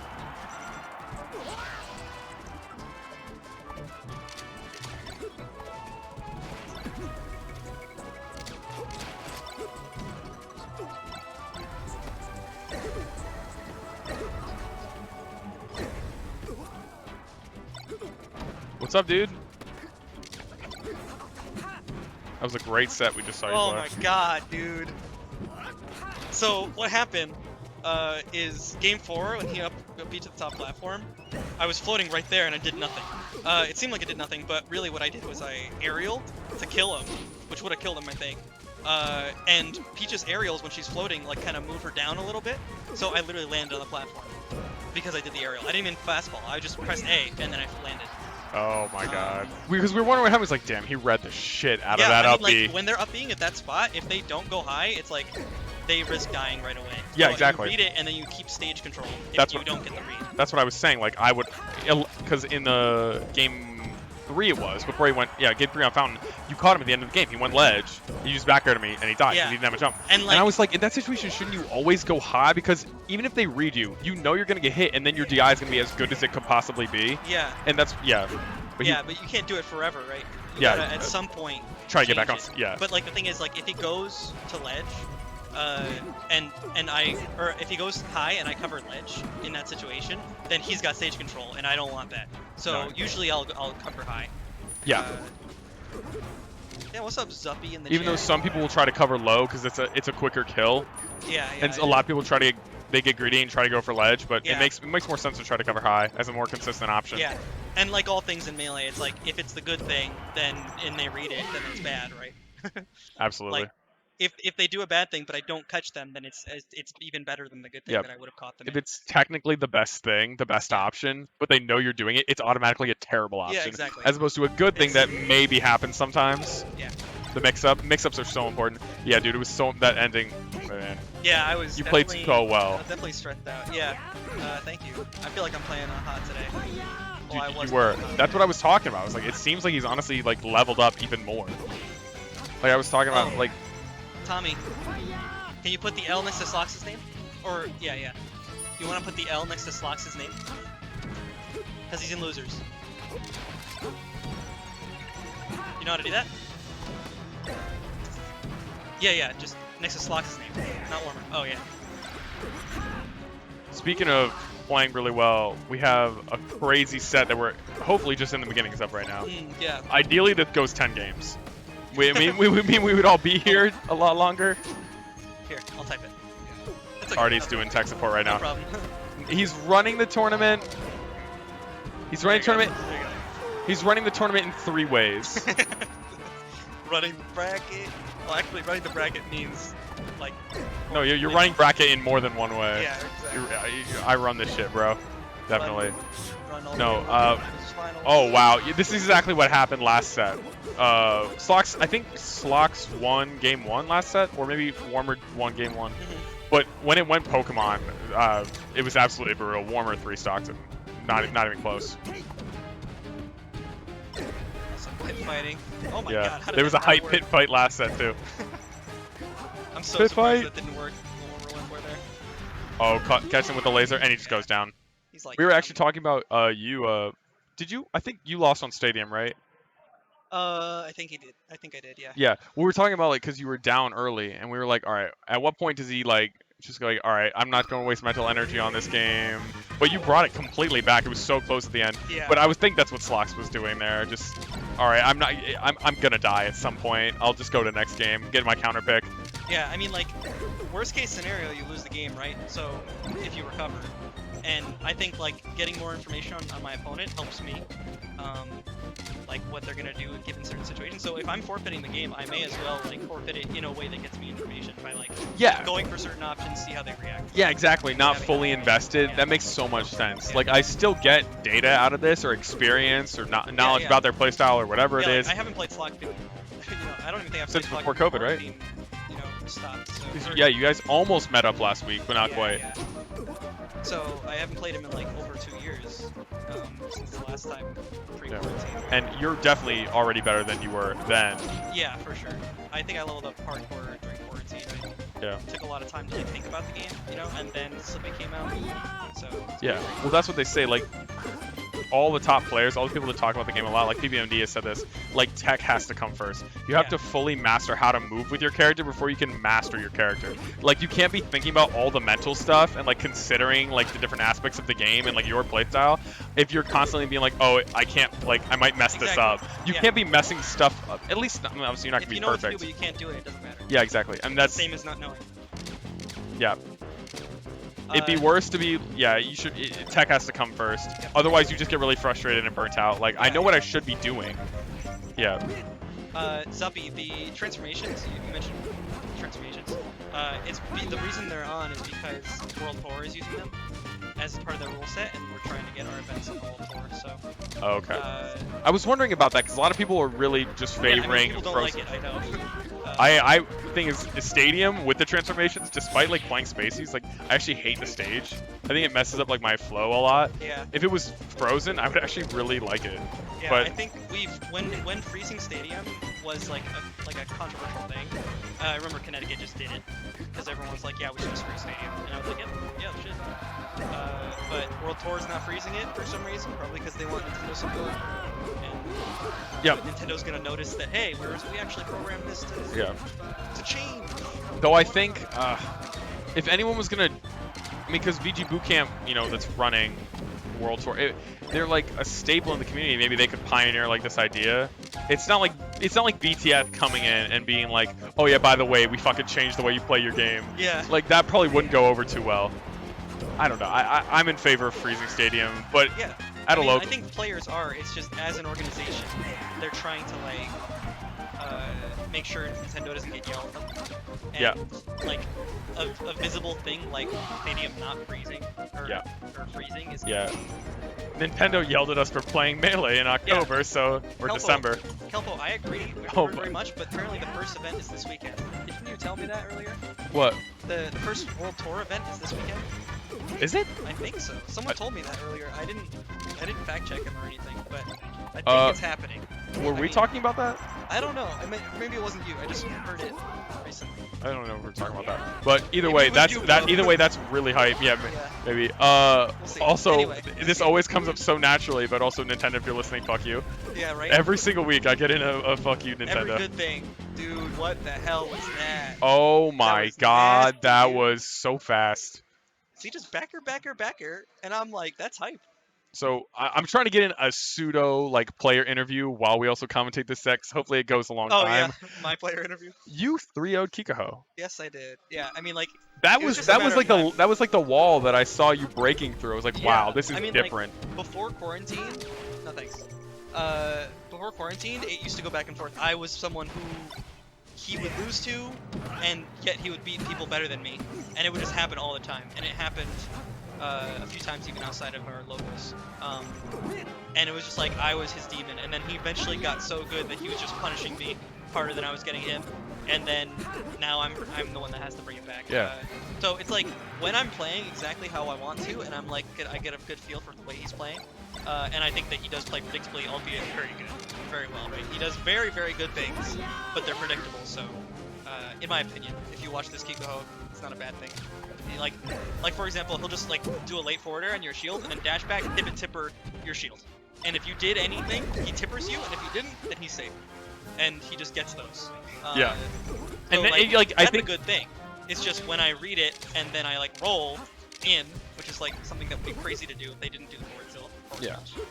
And one of the things that you learn, like when you said you were thinking about the game a lot, is that not every situation is going to favor you. Unless you play Fox. Exactly. And even then, in those situations, it doesn't always. Like, not every situation is going to be like, oh, how can I turn this around to where I am in the advantage state? Sometimes you just have to get out of situations in like a neutral state. Yeah, you're just like... Just hope to reset neutral. Not like, oh, I can punish this way with punish. Because Peach, out of shield, doesn't have a ton of stuff that she can do against a Marth that's just forward smashing her shield from a big distance. Yeah. Tell them how lucky you have versus me. Trail, I saw your message. I don't remember what it said. You were saying something about... we were having a conversation. Shoot. I wonder if we can get the messages to stay on longer. That's gonna be the one here. Did I get lucky? Did I get a Stitch?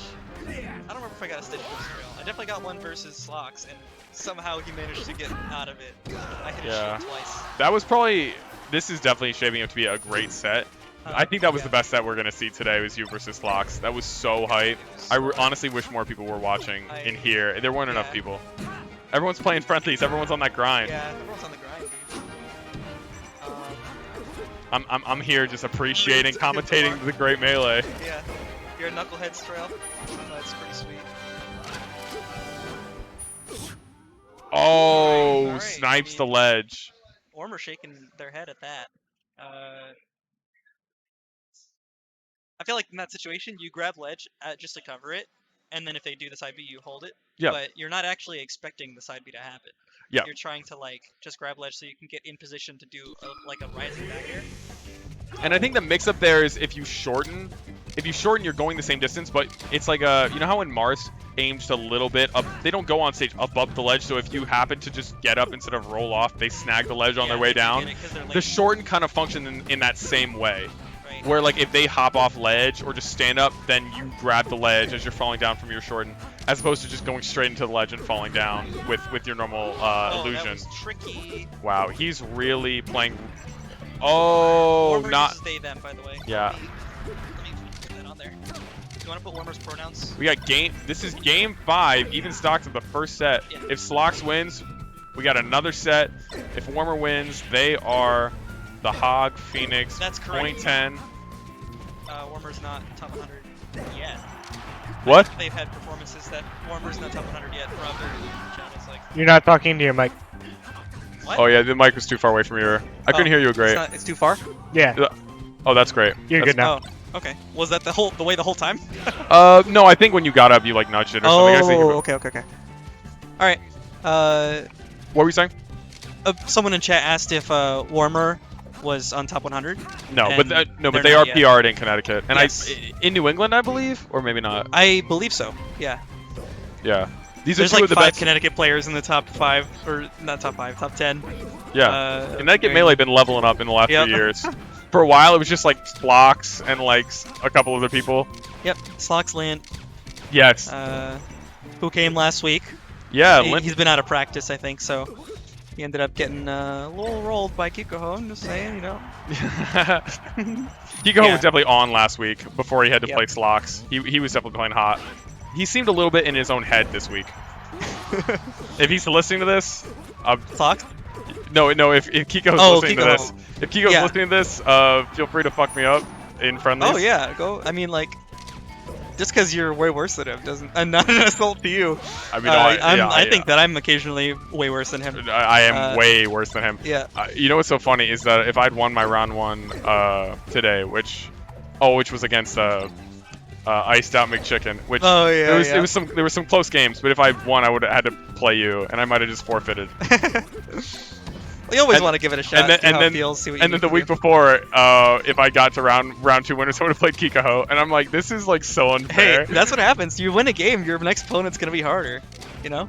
yeah, but not And like there's not so many people here that like the tier above the person you played is not just like someone who's ranked. yeah, So. yeah. Literally, I'm not close to being PR'd in New England. Yeah. Oh, my On god. the set. All right. Warmer popped off for that. Wow, one. we weren't even Let's go. listening. I was. I was not paying attention. That was Yeah, a great. that last edge guard was fucking insane. I'm so Yeah. glad they got that. Ended in a downer. It looks like off stage. Yeah, Good stuff by Warmer. like the perfectly set. timed fast fall and everything for that. That was Nice. great. Do That was you awesome. want to do an interview, or do Yeah, you want me to? If Warmer wants to do it. Okay. Let's see. All right. Pleasure commentating with you, bud.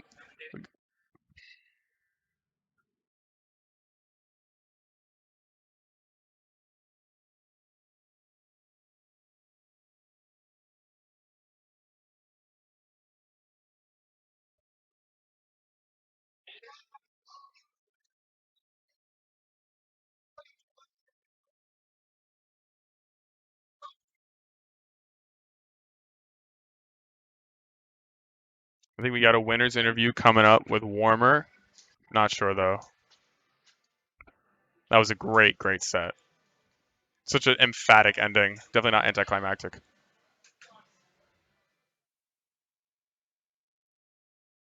How you doing? That was a great set. That last sequence was crazy. And we got the mini pop off too. Hi.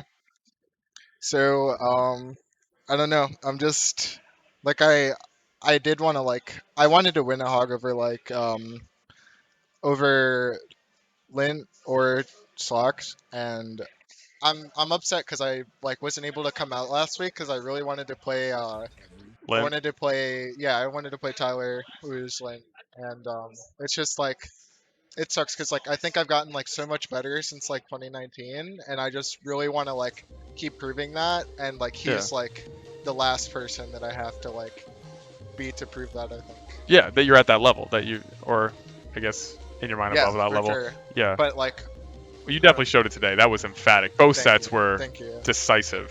Mhm.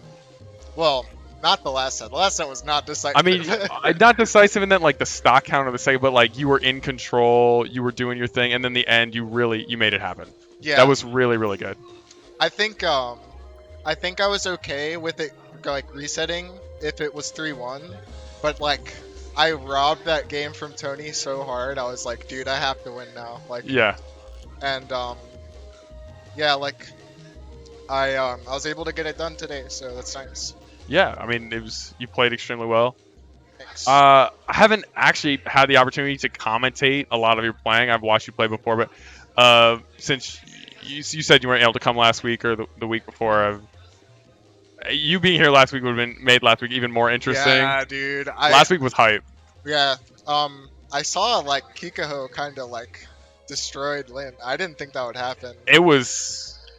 I was kind of was it shocked when it bad? happened. Was it It bad, was- or- Okay, Lynn, if you're listening, turn off the stream. That's It was tough. it was not good. No, but Kikoho is getting really good, at least against me. So it's not super surprising.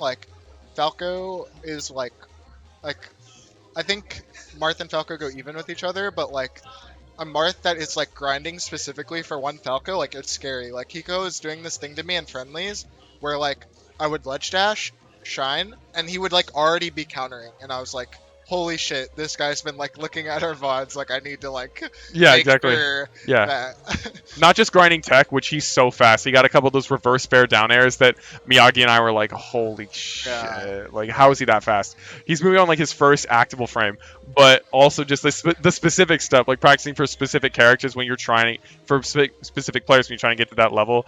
Yeah, it was against Lint, he showed out. And I would love to see what he would do against you in that exact same matchup. It's I don't know. I feel I had a mental block against Tyler for so long because it felt I to give an excuse for myself, I guess, which is a terrible excuse. I never looked back at any of our sets. after going like 4 and like 30 or something with this one person who's been beating me like very consecutively, like I was never like I should sit down and watch this. I wonder what's happening. like he would look at more of our sets than I would look at our sets, and that's not good Yeah. for someone who is like that far ahead of you in like head to head. Yeah. He definitely thinks about you more. That's what you're saying. He thinks about you more. I mean, like, I definitely was very upset, like, most of the time I lost to him. Like, literally, I don't know. I really want to play him just because, like, I think I've done so much better in the Ditto. Like, I do, like, a lot more different things. And also, like, up and down the East Coast, I had to travel as far as, like, Maryland to play a Falco Ditto. And, like, it's not my favorite matchup. But I have only played 2 sets of Falco Dittos in person versus like people that like can contest me. And even then, I think like the Falcos who I've played like in like early winners rounds are like it's like still like 4 at most. That's interesting. Yeah. What do you say is the matchup you think you're best at? You saying like you I don't think- like the Falco Ditto? think I'm A lot best- of Falcos don't like the Ditto. Yeah, I think I'm best at the Puff matchup, but CT has no Puffs, so. Yeah. Where do you usually get your practice? My friend Eve, we're literally like there's like literally no like great reason that like we know each other. We just like met through like a Discord, and then like I literally just play her like a lot, and it's like gotten me good at the Puff matchup, and like everything in that matchup feels like intuitive. Yeah. That It's matchup's like- super interesting because it feels like it constantly like goes back and forth. Like, oh, Puff. I feel like in the early days, Falco decidedly beats Puff. Then Hungrybox started like beating all these Falcos for free because he was doing stuff they weren't used to. And then then Falco kind of like started to gain ground again. And now I feel like no one even tries Falco against Puff anymore. At least not at high level. Maybe at lower level it's a little different. I think at higher levels people do. Like Magi plays against like when she plays against Puff, she stays Puff. Albert is the same. Well, yeah. thing. Well, people with no secondaries. Yeah. Like Albert, Magi, Ginger, like they're not gonna go secondaries. Yeah. They don't have a Mango Like, Fox like in the at, back at pocket. mid-level, it's definitely like Falcos are like, dude, I got back aired off stage at like 40% and did like the same recovery like 3 times in a row. I'm gonna switch to Fox. Yeah. And like I used to play Fox for that matchup a little bit, but not because I was like doomer about Falco, but because Fox does so well. Yeah. Fox But decidedly wins that matchup. thank you, Trail. I really appreciate it. But like just in general, it's just really it's really like a matchup where you have to abide by certain rules, and I think I'm bye Jay. But like I think I'm really good at like abiding by those rules and then just making sure that like I'm not overstepping. And because like Falco doesn't really need to overstep, like his up tilt might be the same size or bigger than Puff. So Yeah, it's, like, it's a huge move. yeah, it's just like you don't really have to like take charge a lot of the time. You can just keep your positioning. So it's like I guess the one question then would be like, how often do you catch Puff coming down on you? yeah, Which I mean, it's used not sparingly, but not as often as we use against like Falcon or a character like no, that. I think you should use up tilt more against Puff than you do Falcon, because like Falcon can like Falcon has like a ground game and like good front facing moves. Puff does not have any good front facing moves and has a really like just like a not great ground game, but especially in her dash dance, like she only dash dances to like mix up punishes really, like, or that's not true, but like she like dash dances on like the platforms and stuff to like Yeah. mix up like trajectories, but it's not really on the ground. Like you don't see it happen that often on the ground. Usually pups are like wave dashing on the ground. Yeah, I hear you. Fair enough. Well, you would know more than me, so we'll leave it at that. Anyway, you played great. It was a pleasure watching you. Thank you. Good stuff once again. Thank you. Later.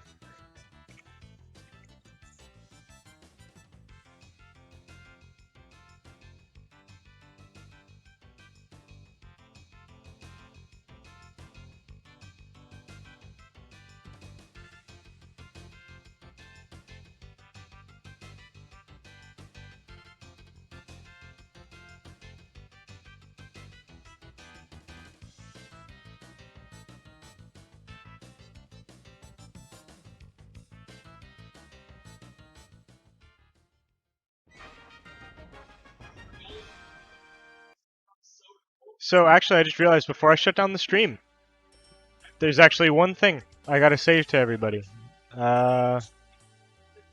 So the Net Club, we've plugged this a couple times this stream already, but I thought I'd run it by again. The Net Club is a netplay tourney that is open to tri-state players, newer players. So like if you go to tournaments or like you've never gone before, but if you go to tournaments, you go 0-2, 1-2, 2-2. You know, this is for you, newer players trying to get into the scene. You know, it's really good for like newer players in general. That's why it's for newer players only. The winner gets free entry to a local of their choice that is participating, and also there, I believe, are a couple of random entrants as well that get it. But yeah, it's a great opportunity to sort of get a better tournament experience, you know, because a lot of the times, like, the people that go 0-2, 1-2, 2-2, stuff like that, they don't really get the full tournament experience, you know, especially, like, newer people. So definitely feel free to go to smash.gg/netclub for more info. HoG is a partner, I believe, if that's the correct word, with this tournament. So any person who receives the prize of a free local entry, you know, if you want to come down to HoG and enter a tournament, you got free entry there. I believe you'd still have to pay venue, but don't at me. I'm not completely informed on how this runs, but I'm just reading what I've been given so far. So yeah, definitely feel free. I feel like it'd be a good experience if you're a new player looking for a tournament, stuff like that. Net play, feel free to sign up. Other than that, that's about it, everybody. Thanks for tuning in. Have a good night.